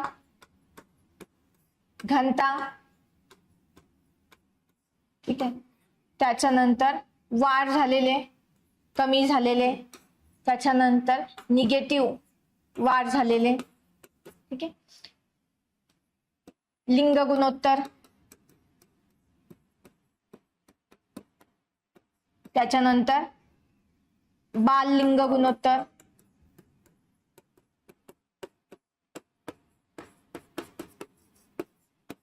सो अशा ह्याच्यावरती क्वेश्चन विचारायचे. आणि जुने जर पेपर पाहिले, राज्यसेवा असेल, राज्यसेवेचे पूर्व परीक्षेचे किंवा ह्याचे काय, येस, पहिली जनगणना पीडीएफ टेलिग्राम चॅनल वरती तुम्हाला डिस्क्रिप्शन मध्ये लिंक दिली, त्याच्यावरती मिळून जाईल किंवा माझ्या टेलिग्राम वरती पण मिळून जाईल, टेलिग्राम चॅनल वरती. ठीक आहे, सो येस, तर 2025 पर्यंत आपल्याला असे याच्यावरती राज्यसेवा पूर्व परीक्षा असू द्या किंवा कंबाईनच्या असू द्या, पूर्व आणि मेन्स, तर याच्यावरती लोकसंख्या टॉपिक वरती आपल्याला खूप जास्त प्रश्न पाहायला भेटायचे. एका पेपरमध्ये 3 ते 4 क्वेश्चन पाहायला भेटायचे आणि ते कसे होते, डिरेक्टली फॅक्च्युअल क्वेश्चन. ठीक आहे, परंतु आता 2 वर्षापासून जर पाहिलं, 2022 पासूनचा जर कल पाहिला, तर या टॉपिक वरती आयोगाने क्वेश्चन थोडे कमी केलेले आहेत आणि ते पण क्वेश्चन कसे दिसतात, कन्सेप्ट वरती विचारलेले. ठीक आहे, फॅक्च्युअल क्वेश्चन कमी दिसतात, परंतु कन्सेप्ट वरती, ठीक आहे, लोकसंख्येच्या बाबतीत ज्या काही कन्सेप्ट आहे त्याच्यावरती आपल्याला क्वेश्चन जास्त दिसतात. त्यामुळे आपल्याला जाताना कन्सेप्ट आणि फॅक्ट्स या सगळ्या गोष्टी स्टडी करायच्यात, परंतु त्याच्या बरोबरच कन्सेप्ट ज्या आहेत त्या सुद्धा आपल्याला स्टडी करायच्या. ठीक आहे, कारण जर कन्सेप्ट क्लिअर झाली तरच तुम्हाला पुढच्या गोष्टी फॅक्ट्स लक्षात येतील. ठीक आहे, सो आजच्या लेक्चर मध्ये आपण काय बघणार आहे, फक्त कन्सेप्ट.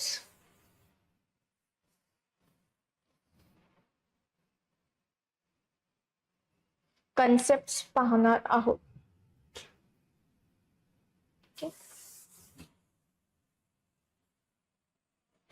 इझी टॉपिक आहे, फॅक्च्युअल आहे, परंतु सगळ्यांचा गोंधळ होतो. हा टॉपिक जिओग्राफी आणि इकॉनॉमी अशा दोघांच्या सिलेबस मध्ये, त्यामुळे स्टडी करताना एकदा स्टडी करायचा. ठीक आहे, सोर्स त्या टॉपिक साठी एकच असला पाहिजे. ठीक आहे, तुम्ही इकडे इकॉनॉमीत पण स्टडी करताय आणि इकॉनॉमीच्या बुक मधून स्टडी करताय आणि जिओग्राफी मध्ये पुन्हा जिओग्राफीच्या बुक मधून स्टडी करताय, तर ते रिपीटेड एफर्ट्स होतील. ठीक आहे, आणि ते सुद्धा काही कामाचं होणार नाही, दोन्ही याच्यातनं तुमच्या लक्षात राहणार नाही. त्यामुळे लोकसंख्या टॉपिक साठी एक तर तुम्ही इकॉनॉमिक्स स्टडी करा किंवा जिओग्राफी मध्ये स्टडी करा. ठीक आहे, दोघांपैकी एकच रेफर करा, कारण की टॉपिक सेम आहे. फक्त काय होतं, ज्या कन्सेप्ट आहे त्या विचारायचा अँगल चेंज होतो, बाकी फॅक्ट सेम राहतात. ठीक आहे, त्यामुळे एकाच ह्याच्यातनं स्टडी करायचं, दोन वेगवेगळ्या ह्याच्यातनं स्टडी करायचा नाही.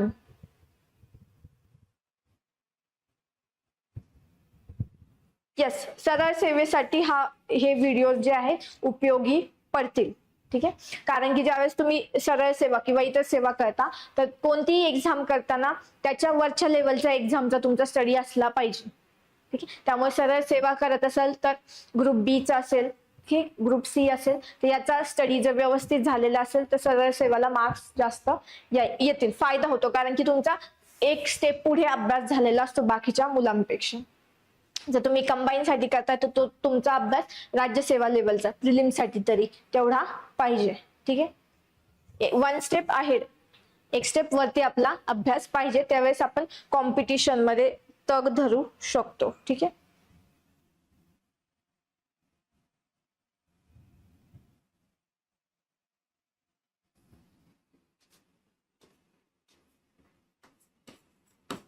लोकसंख्या.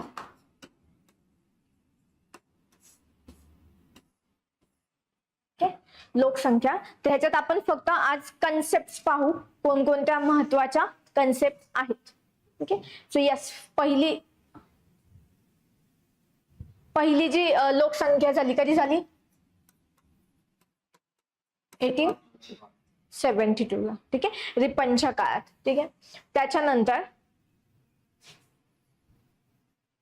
आताची आपली 2011ची 21 ला होणार होती. दर 10 वर्षांनी आपल्या काय होतात, जनगणना होते. ठीक आहे, सो याच्यामध्ये महत्वाची आपण लोकसंख्येची घनता ऐकतो, घनता. त्याच्यानंतर लिंग गुणोत्तर,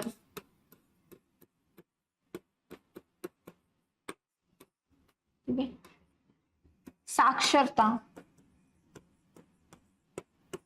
ह्या कन्सेप्ट आपण किंवा हे वर्ड्स आपण काय करतो, ऐकतो. ठीक आहे, सो याचे अर्थ माहिती पाहिजे की घनता म्हणजे काय, लिंग गुणोत्तर म्हणजे काय आणि साक्षरता म्हणजे काय. ठीक आहे, तर घनता म्हणजे काय, त्या प्रदेशाचं एकूण क्षेत्रफळ,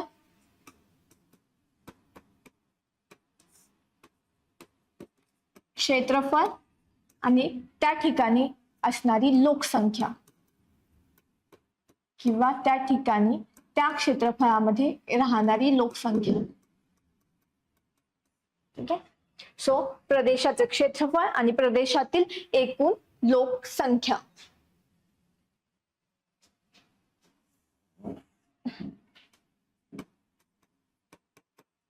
प्रदेशातील लोकसंख्या.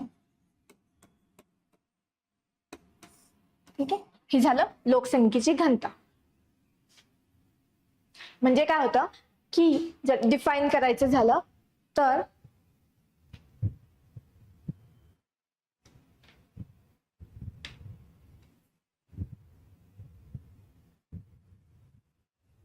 बाकीचे क्लास, आता जिओग्राफी आपल्याला संपत आलाय, 26 फेब पासून नेक्स्ट सब्जेक्ट स्टार्ट होईल. ठीक आहे, यस घनता म्हणजे काय की एखाद्या ठिकाणचं क्षेत्रफळ आणि त्या क्षेत्रफळामध्ये किती लोकसंख्या राहते ती झाली घनता. म्हणजे 1 स्क्वेअर किलोमीटर, 1 किलोमीटर चौरस किलोमीटर म्हणजे काय, 1 किलोमीटरचा चौरस, 1 स्क्वेअर किलोमीटर. तर या भागात इकडनं 1 किलोमीटर, इकडनं 1 किलोमीटर, इकडनं 1 किलोमीटर आणि इकडनं 1 किलोमीटर, तर असा 1 किलोमीटरचा एक चौरस घेतला आणि त्या भागात किती लोकसंख्या राहते ती झाली त्या ठिकाणची घनता. ठीक आहे, म्हणजे त्या प्रदेशाचं क्षेत्रफळ आणि त्या ठिकाणी राहणारी लोकसंख्या, तर यांचा जे काही गुणोत्तर येईल ती झाली त्या ठिकाणची घनता. ठीक आहे, आणि ती जनरली 1 चौरस किलोमीटर किंवा 1 स्क्वेअर किलोमीटर मध्ये डिफाईन केली जाते. ठीक आहे, की एका चौरस किलोमीटर मध्ये, ठीक आहे, राहणाऱ्या लोकांची संख्या म्हणजे काय झाली, लोकसंख्येची घनता. ठीक आहे.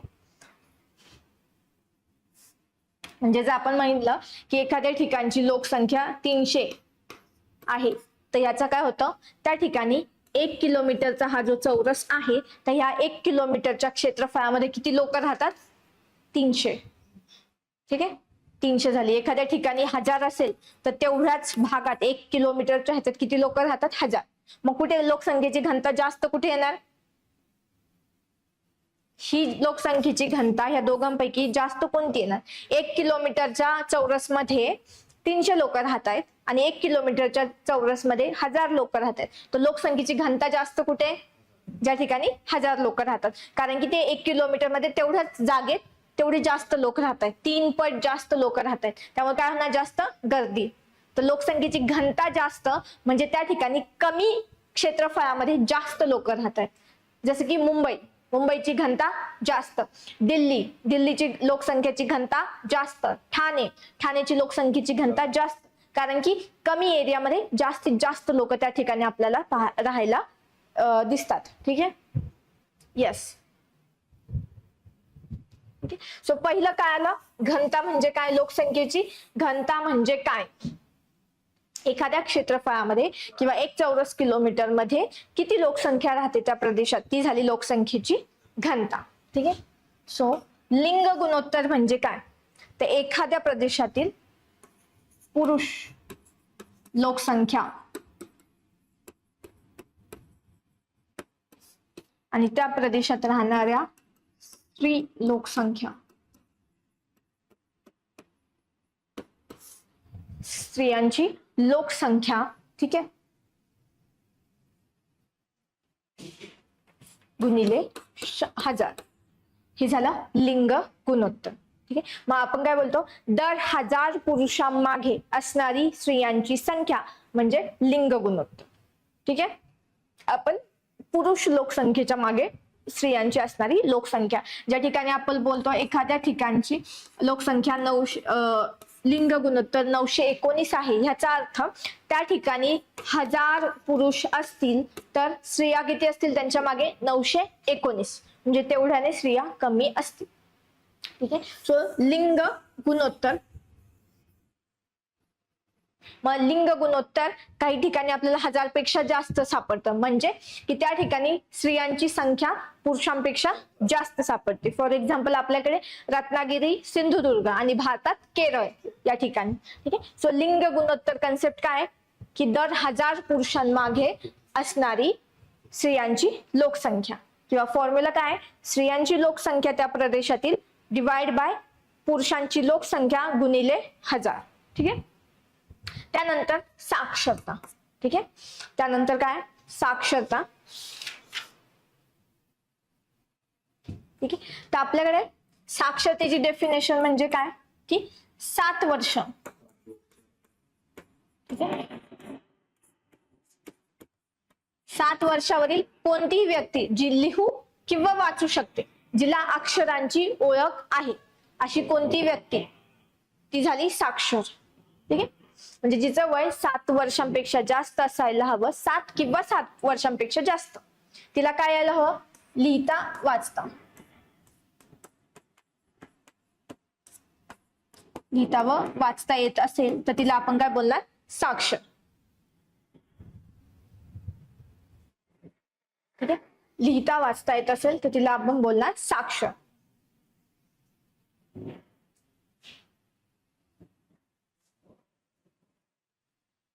झालं. ठीक आहे, ह्या 3 काय आला, घनता म्हणजे काय, त्याच्यानंतर लिंग गुणोत्तर म्हणजे काय आणि साक्षरता म्हणजे काय. तर आपली ही डेफिनेशन आहे, ज्यावेळेस जनगणना केली जाते तर साक्षरतेची 1972 पासून आपण ही डेफिनेशन स्वीकारलेली आहे, की साक्षर म्हणजे 7 वर्षांवरील कोणताही व्यक्ती ज्याला लिहिता वाचता येतं. ठीक आहे, हा 1972. ठीक आहे, झाला एवढं क्लिअर.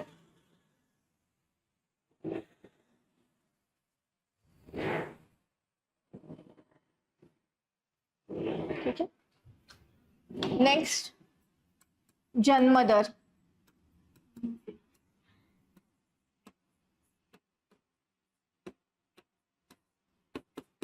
ठीक आहे. सो जन्म दर म्हणजे काय? दर 1000 लोकसंख्येमागे जन्माला येणाऱ्या बाळांची संख्या. दर 1000 लोकसंख्येमागे जन्माला येणाऱ्या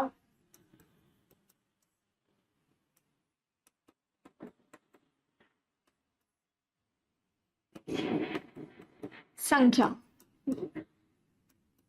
तो झाला जन्मदर.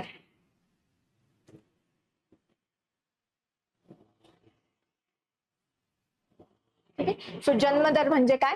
दर 1000 लोकसंख्येमागे जन्माला येणाऱ्या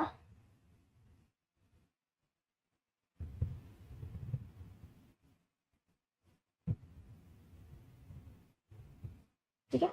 सो जन्मदर म्हणजे काय?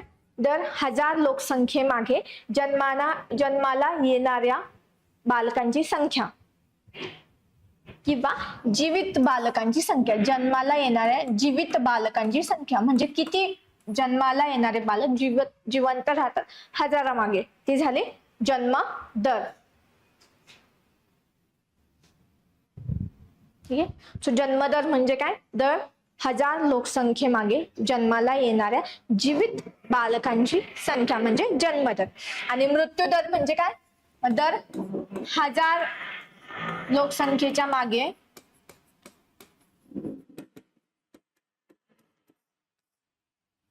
मृत्यू पावणाऱ्यांची संख्या.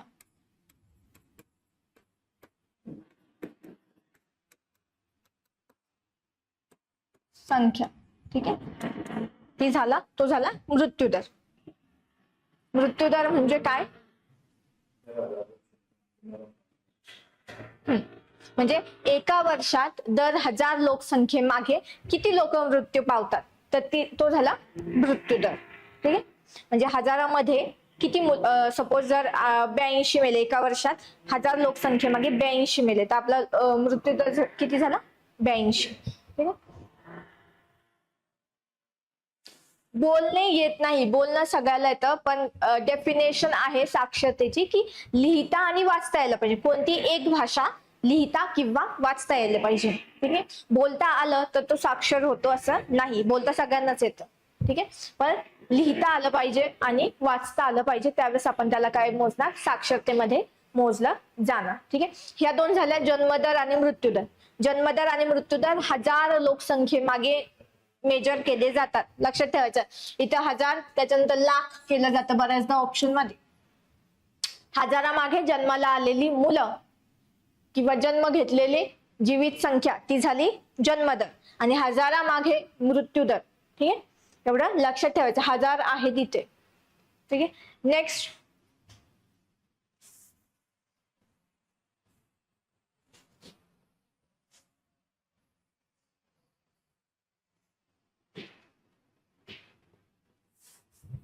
ठीक आहे. त्यानंतर येतो एकूण जनन दर.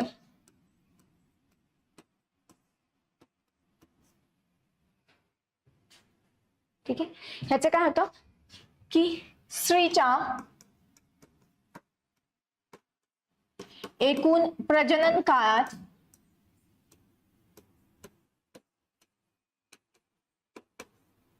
स्त्रीच्या एकूण प्रजनन कालावधीत तिला होणारी सरासरी मुले.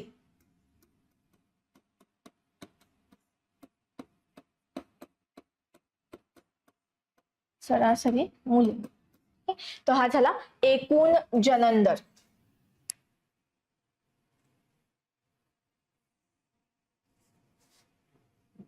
ठीक आहे. सो एकूण जनन दर म्हणजे काय? स्त्रीच्या एकूण प्रजनन काळात तिला होणारी सरासरी मुले. म्हणजे अप्रॉक्सिमेटली 45 पर्यंतचा त्या स्त्रीचं वय धरलं जातं. 45 ते 55 पर्यंत, तोपर्यंत त्या स्त्रीला जेवढी मुलं होतात तर त्यांची सरासरी म्हणजे तो झाला एकूण जनन दर. ठीक आहे. त्याच्यामध्ये दुसऱ्या अजून 2 कन्सेप्ट एक विचारल्या जातात. एक अर्भक मृत्यूदर, अर्भक मृत्यूदर, आणि दुसरा असतो माता मृत्यूदर. ठीक आहे. अर्भक मृत्यूदर आणि दुसरा आहे माता मृत्यूदर.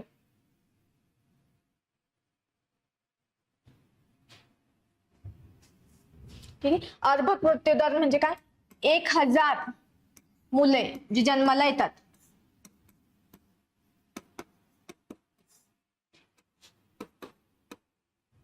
एक 1000 मुले जन्माला येतात तर त्यांच्या मागे होणारे मृत्यू,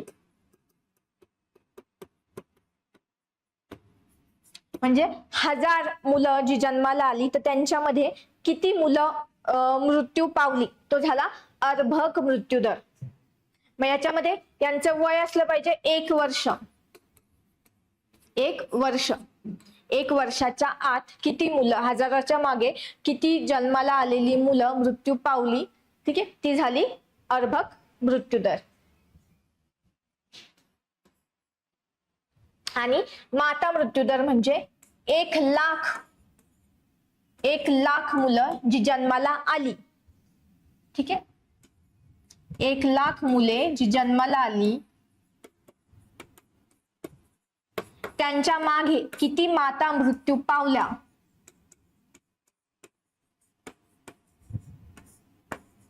तो दर म्हणजे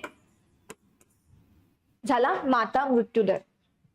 म्हणजे काय? 1 वर्षात जर 1,00,000 मुलं जन्माला आली असतील तर 1,00,000च्या मागे, मुलांच्या मागे किती माता मृत्यू पावल्या, तो झाला माता मृत्यूदर. इथे लक्षात ठेवायचं, इथे 1,00,000 आहे. किती? 1,00,000 आहे, एवढं लक्षात ठेवायचं. इथे कायम कन्फ्युज केलं जातं, 1,00,000 की 1000 आहे. अर्भक मृत्यूमध्ये 1000 आहे.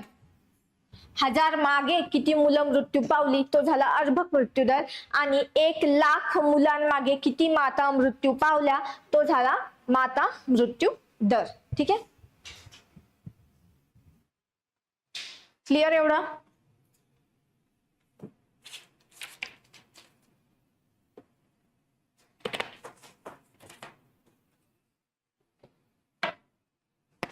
ठीक आहे, एवढा कन्सेप्ट क्लिअर झाला.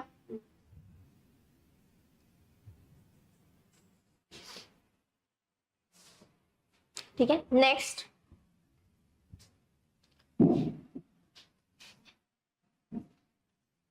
त्याच्यानंतर आपल्याला पाहिजे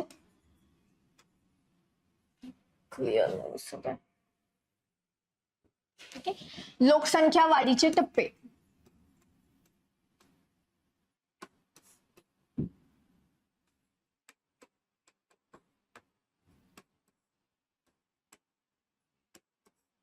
प्रामुख्याने ह्याच्यात आपल्याला 3 टप्पे दिसतात.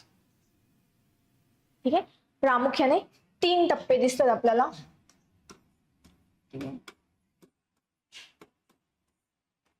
जनरली आयोग आतापर्यंत 3 टप्प्यापर्यंतच गेलाय. ठीक आहे, 4th आणि 5th या टप्प्यावरती गेलेला नाही. त्यामुळे 3 टप्पे महत्वाचे आहे आपल्याला, ते 3 टप्पेच करायचे आहे. ठीक आहे, सो पहिला टप्पा जो आहे, ठीक आहे, पहिल्या टप्प्यामध्ये काय असतं? पहिला टप्पा याच्यामध्ये जन्मदर खूप जास्त आणि मृत्यूदर खूप जास्त. हा, दोन्ही जास्त असतात, जन्मदर पण जास्त आणि मृत्यूदर पण जास्त. का? कारण की पहिल्या टप्प्यात एखादा देश कधी असतो, ज्यावेळेस तो अविकसित असतो, खूप गरीब असतो, त्याच्या प्रगतीला किंवा याला सुरुवात होणार असते. अविकसित देशात ही पाहायला भेटते. ठीक आहे,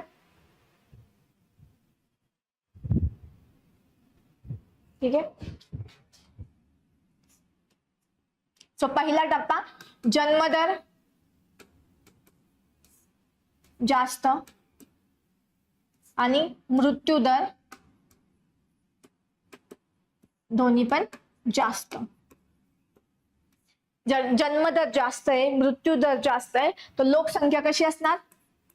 स्थिर लोकसंख्या. स्थिर लोकसंख्या. ठीक आहे, सो जन्मदर जास्त, मृत्यूदर जास्त आणि लोकसंख्या कशी त्यामुळे स्थिर. कारण की जर जन्मदर 10 असेल आणि मृत्यू जर 7 होत असतील त्याच्यातलं, तर मग लोकसंख्या कशी राहणार? स्थिर, वाढणार पण नाही, कमी पण नाही होणार. ठीक आहे, त्यामुळे स्थिर लोकसंख्या आपल्याला सापडते. ठीक आहे, आणि ही जनरली कुठे सापडते अवस्था? अविकसित देश. अविकसित देशांमध्ये ही आपल्याला अवस्था सापडते. येस.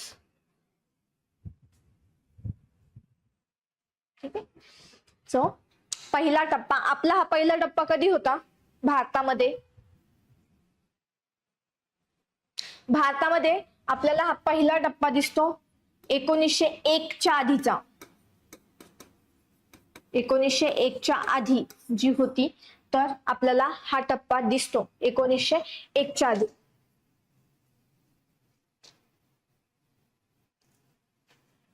ठीक आहे. सो हा झाला पहिला टप्पा जो अविकसित देशात आपल्याला दिसतो. दुसरा टप्पा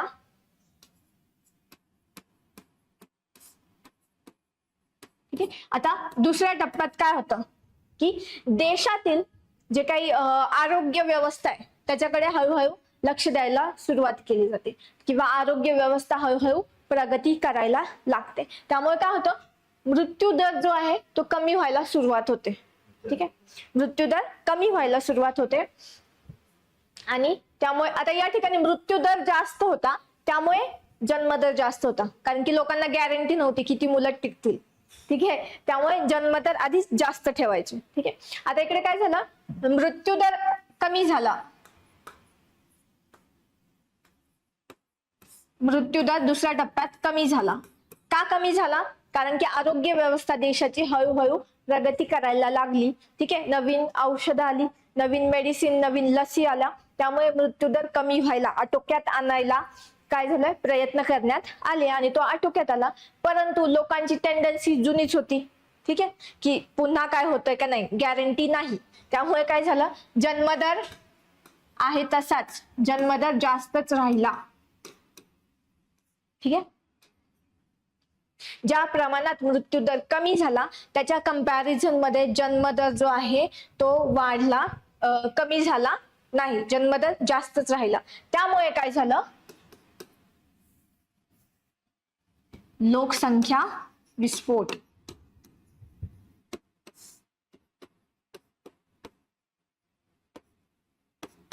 लोकसंख्या विस्फोट म्हणजे काय, लोकसंख्या प्रचंड प्रमाणात वाढली. ठीक आहे.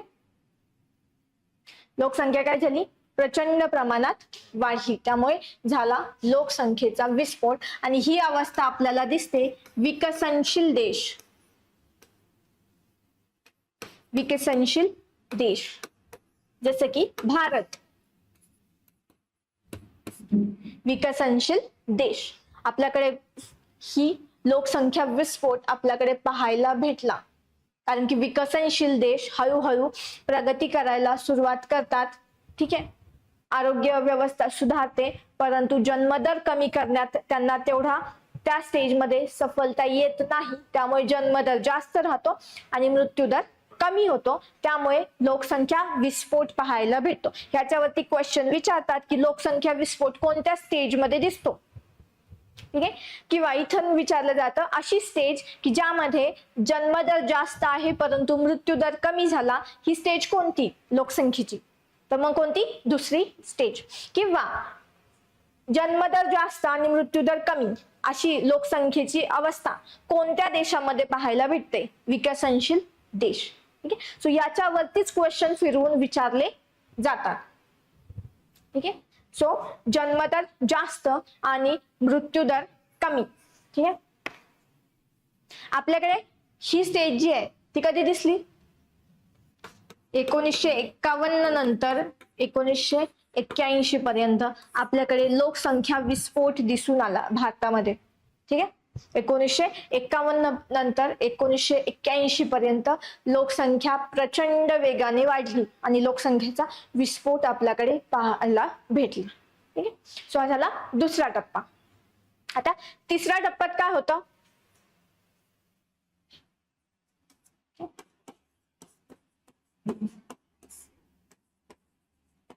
तिसरा टप्प्यात काय झालं, आता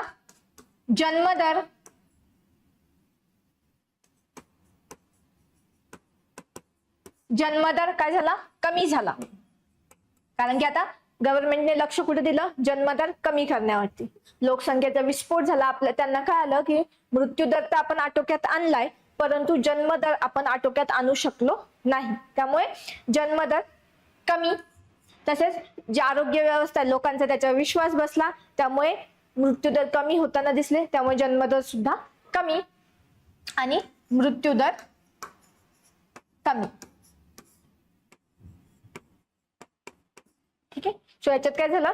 जन्मदर पण कमी आणि मृत्यूदर पण कमी.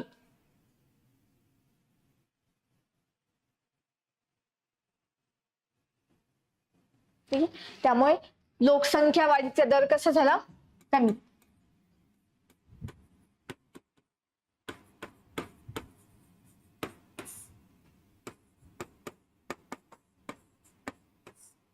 दर कमी किंवा लोकसंख्या पुन्हा कशी झाली? स्थिर. ठीक आहे. आता या दोन्ही ठिकाणी स्थिर आहे, परंतु कारण वेगळी आहेत. या ठिकाणी दोन्ही जास्त होते, त्यामुळे लोकसंख्या बॅलन्स होत होती. या ठिकाणी दोन्ही पण काय झाले? कमी झाले, त्यामुळे लोकसंख्या बॅलन्स होती. ठीक आहे. त्यामुळे हे 3 टप्पे आपल्याला लक्षात ठेवायचे. आता आपण जर पाहिलं भारतात, ठीक आहे, तर आपण आता या स्टेजला लागलोय. आपल्याकडे जन्मदर सुद्धा कमी होतोय आणि मृत्यूदर सुद्धा कमी होताना दिसतोय. ठीक आहे. हा, लोकसंख्या स्थिरीकरण. ठीक आहे. 2045 पर्यंत 2000चं जे पॉप्युलेशन पॉलिसी आहे त्याच्यानुसार आपल्याला लोकसंख्या स्टॅबिलाइज करायची 2045 पर्यंत. परंतु हे 3 टप्पे काय आले का? बेसिक 3 आहे. याच्यावरतीच बऱ्याचदा क्वेश्चन विचारले जातात. याच्यावरतीच दिसतात की पहिल्या टप्प्यामध्ये जन्मदर जास्त, मृत्यूदर जास्त. का? कारण की देश जो होता तो अविकसित होता. ठीक आहे. त्यामुळे आरोग्य व्यवस्थेकडे लक्ष नाही किंवा त्याचा काही विकास झालेला नाही. ठीक आहे. त्यामुळे जन्मदर जास्त, मृत्यूदर पण जास्त. त्यामुळे लोकसंख्या कशी? स्थिर. त्यामुळे स्थिर लोकसंख्या. आणि कुठे दिसते ती? अविकसित देश, आफ्रिकन देश जे आहेत, ठीक आहे, किंवा आपल्या जगात सुद्धा अनेक देश जे अविकसित आहेत, त्या ठिकाणी त्यांची ही लोकसंख्येची अवस्था दिसते आपल्याला. ठीक आहे. नेक्स्ट दुसऱ्या टप्प्यामध्ये काय झालं? आरोग्य व्यवस्था सुधारली. हळूहळू देश प्रगती करायला लागला. अविकसित कडून विकसनशील कडे वाटचाल व्हायला लागली. त्यामुळे आरोग्य व्यवस्था सुधारली, उपजीविकेचे साधन निर्माण झाली, त्यामुळे मृत्यूदर कमी व्हायला मदत झाली. परंतु ज्या प्रमाणात मृत्यूदर कमी व्हायला हवा होता त्या प्रमाणात जन्मदर कमी झाला नाही. जन्मदर काय राहिला? जास्त. त्यामुळे जन्मदर जास्त आणि मृत्यूदर कमी, त्यामुळे झाला लोकसंख्या विस्फोट. ठीक आहे.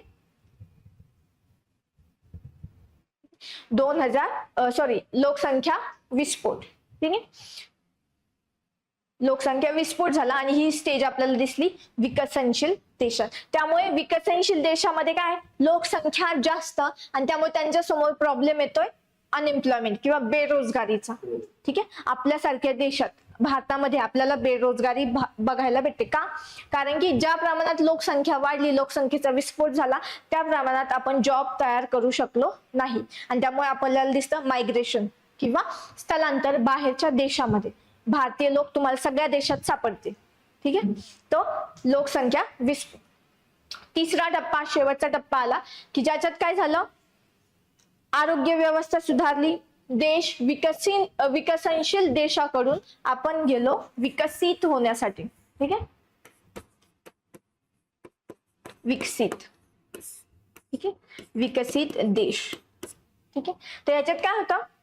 देशाची आर्थिक प्रगती झाली, त्यामुळे काय झालं? मृत्यूदर आधीच कमी होता, आता आपण फोकस केला जन्मदर कमी करण्यावरती गव्हर्नमेंटने. त्यामुळे हळूहळू आरोग्य व्यवस्था अजून सुधारल्या. ठीक आहे. आपलं औद्योगिकरण झालं, शहरीकरण झालं, त्यामुळे जन्मदर कमी झाला. ठीक आहे. आणि लोकसंख्या वाढीचा दर कमी झाला, त्यामुळे काय झालं? स्थिर लोकसंख्या. ठीक आहे. आणि हे कुठे दिसतं आपल्याला? विकसित देशांमध्ये. ठीक आहे. 2000 ची जी आपली राष्ट्रीय लोकसंख्या धोरण आहे त्याच्यानुसार आपल्याला 2045 पर्यंत काय करायचंय, लोकसंख्या स्थिरीकरण. ठीक आहे. सो त्या पॉलिसीनुसार 2045 मध्ये आपल्याला लोकसंख्येचं स्थिरीकरण करायचं आहे. ठीक आहे. एवढं काय आलं, 3 स्टेजेस. ठीक आहे. आता आपण भारतात हे टप्पे कसे गेले हे पाहू. भारतामध्ये आपल्याला हे टप्पे कसे पाहायला भेटतात.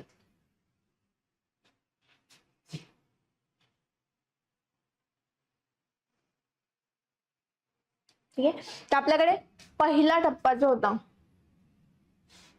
पहिला टप्पा कोणता, स्थिर लोकसंख्येचा.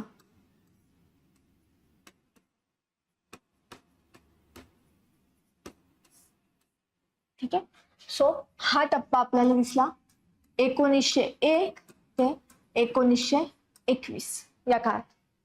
ठीक आहे.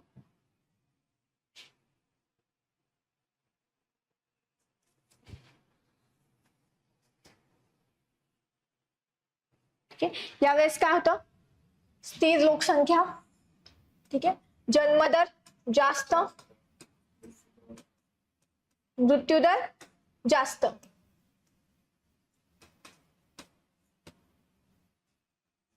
मृत्यूदर सुद्धा जास्त. त्यामुळे लोकसंख्या कशी होती, स्थिर.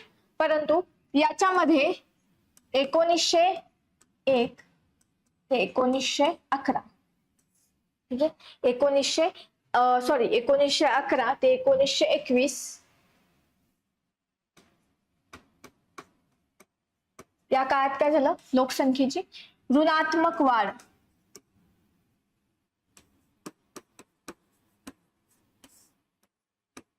ऋणात्मक वाढ का, कारण की ऋणात्मक वाढ म्हणजे काय, तर लोकसंख्या वाढण्याऐवजी त्यावेळेस कमी झाली.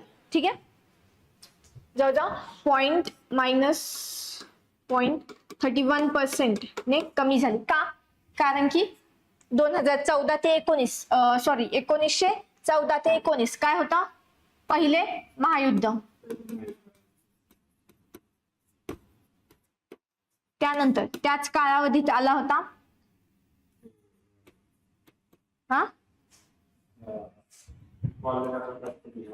दुष्काळ. यस. त्याच्यानंतर कॉलरा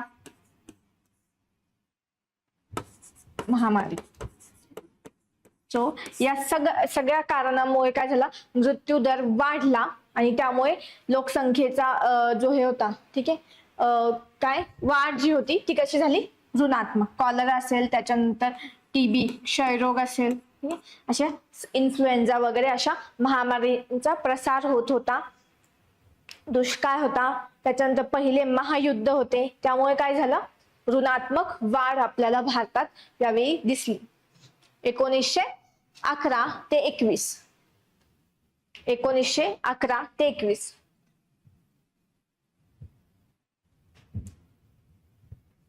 ठीक आहे. 1911 ते 21.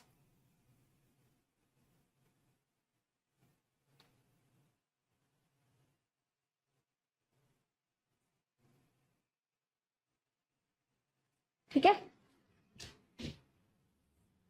हा झाला आपला पहिला टप्पा. याच्यावरती बऱ्याचदा क्वेश्चन विचारले जातात की या काळात ऋणात्मक, कोणत्या काळामध्ये भारतात ऋणात्मक वाढ झाली, त्याच्यानंतर की कारणे काय होती त्याची.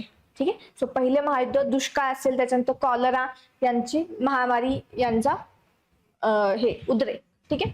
नेक्स्ट 1921 ते 51.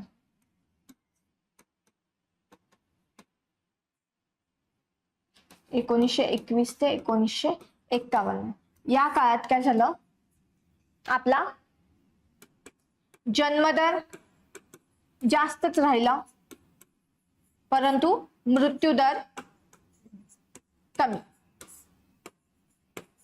ठीक आहे. जन्मदर जास्त, ठीक आहे, मृत्यूदर कमी. ठीक आहे.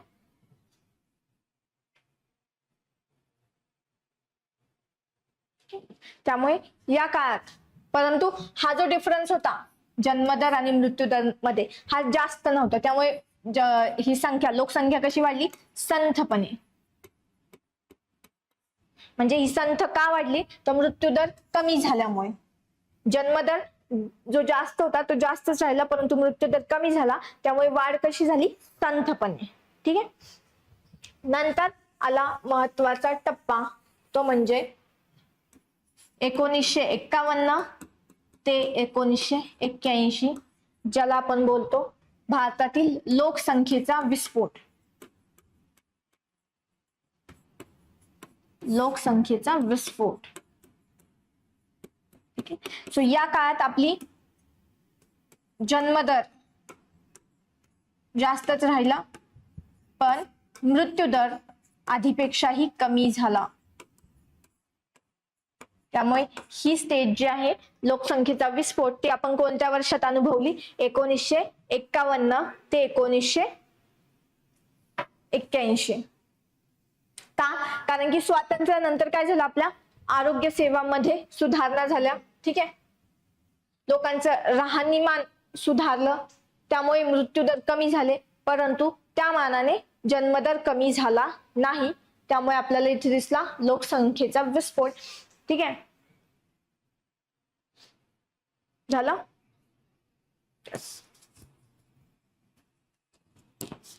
ठीक आहे. त्याच्यानंतर 1981 ते 2011, त्याच्यामध्ये काय झाली? लोकसंख्या वाढत राहिली, मात्र वाढीचा दर काय झाला? कमी झाला.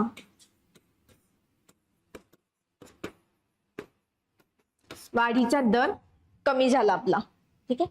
1981 ते 2011, कारण ते इथपर्यंत आपण पाहिलं लोकसंख्येचा विस्फोट झाला. त्याच्यानंतर 1976चं आपलं पहिलं लोकसंख्या धोरण आलं. 1976चं आणि लोकसंख्या कमी करण्यासाठी आपण प्रयत्न केले. आपलं 1976चं लोकसंख्या धोरण पहिलं, त्याच्यानंतर 2000चं लोकसंख्या धोरण. त्यामुळे आपण काय केलं? वाढीचा दर कमी करण्यावरती भर दिला. लोकसंख्या वाढ कमी करण्यावरती आपण भर दिला.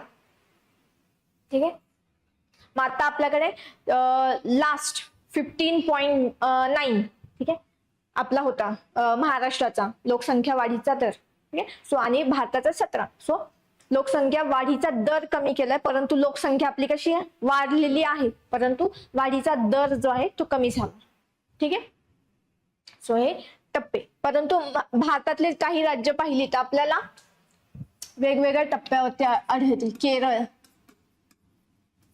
त्याच्यानंतर गोवा. ठीक आहे.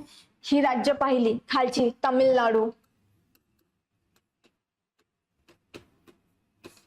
ही आपल्याला, आपण जे 3 टप्पे पाहिले तर ही आपल्याला तिसऱ्या टप्प्यात दिसतात. का? यांच्याकडे लोकसंख्या स्टॅबिलाइज झालेली आहे आणि इव्हन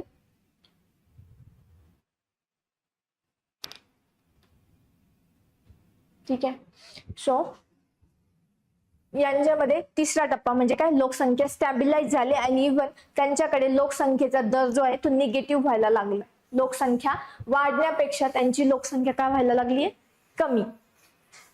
ठीक आहे. त्यामुळे त्या ठिकाणी वृद्ध लोकसंख्या जास्त आणि तरुण लोकसंख्या कमी असं होतंय. ठीक आहे. लोकसंख्येचा जो मनोरा असेल आपण पाहू तो उलटा होतो तिकडे.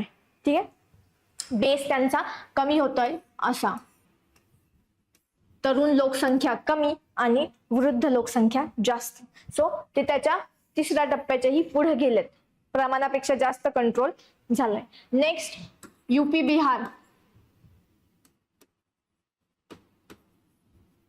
राजस्थान, MP हे लोक अजून कुठे आहेत?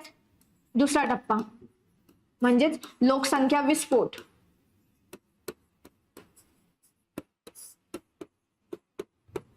ठीक आहे. त्यामुळे भारतात सगळ्यात जास्त लोकसंख्या कोणत्या राज्यांमध्ये दिसते आपल्याला? यूपी, बिहार, महाराष्ट्र येतो त्याच्यात, त्याच्यानंतर राजस्थान, MP हे कुठे दिसतात आपल्याला? दुसऱ्याच टप्प्यात. ठीक आहे. त्यामुळे भारतात कोणती आहे तर जनरली आपण बोलतो की आपण मिडल लेवलला आहोत अजून. ठीक आहे. परंतु वेगवेगळ्या राज्यात आपल्याला वेगवेगळा टप्पा दिसून येतो. येस. साऊदर्न स्टेट जे आहे, साऊथचे स्टेट जे आहे त्यांनी पॉप्युलेशन कंट्रोल केलेली आहे आणि त्या ह्याच्यात नॉर्दर्न स्टेट जे आहेत, उत्तरेकडील राज्य आहेत ते असफल झालेले आहेत पॉप्युलेशन कंट्रोलमध्ये. त्यामुळे त्या राज्यातून आपल्याला स्थलांतर इतर राज्यामध्ये किंवा साऊथच्या राज्यांमध्ये होताना दिसतं. कारण की लोकसंख्या जास्त तर तेवढ्या प्रमाणात रोजगार निर्माण होत नाही, त्या ठिकाणी केला जात नाही किंवा करत नाही, होत नाही आणि त्यामुळे आपल्याला स्थलांतर दिसतं. ठीक आहे, आणि त्यामुळे स्थलांतरांचे होणारे प्रॉब्लेम्स आपल्याला पाहायला भेटतात. ठीक आहे, चालेल. मग आजच्या लेक्चरमध्ये आपण थांबू. ठीक आहे, टाइम झालाय. नेक्स्ट लेक्चर, उद्याच्या लेक्चरमध्ये आपण राहिलेला पार्ट कंप्लीट करू. ठीक आहे, आजचं लेक्चर कळालं? काही डाऊट? वनसंपत्ती आणि लोकसंख्या, आता बेसिक कन्सेप्ट पाहिले आपण. याच्यानंतर आपण पॉप्युलेशन पॉलिसी पाहू 2001 ची आणि त्याच्यानंतर महाराष्ट्र आणि भारताची लोकसंख्या. ठीक आहे, ते एकदा कम्पेअर करून आपण शिकू. ठीक आहे, चालेल. Okay, thank you so much. काही डाऊट असेल तर कमेंट्स मध्ये टाका, ऍड्रेस केले जातील. ओके, PDF यस टेलिग्राम वरती मिळेल माझ्या. ठीक आहे, चालेल. Thank you so much.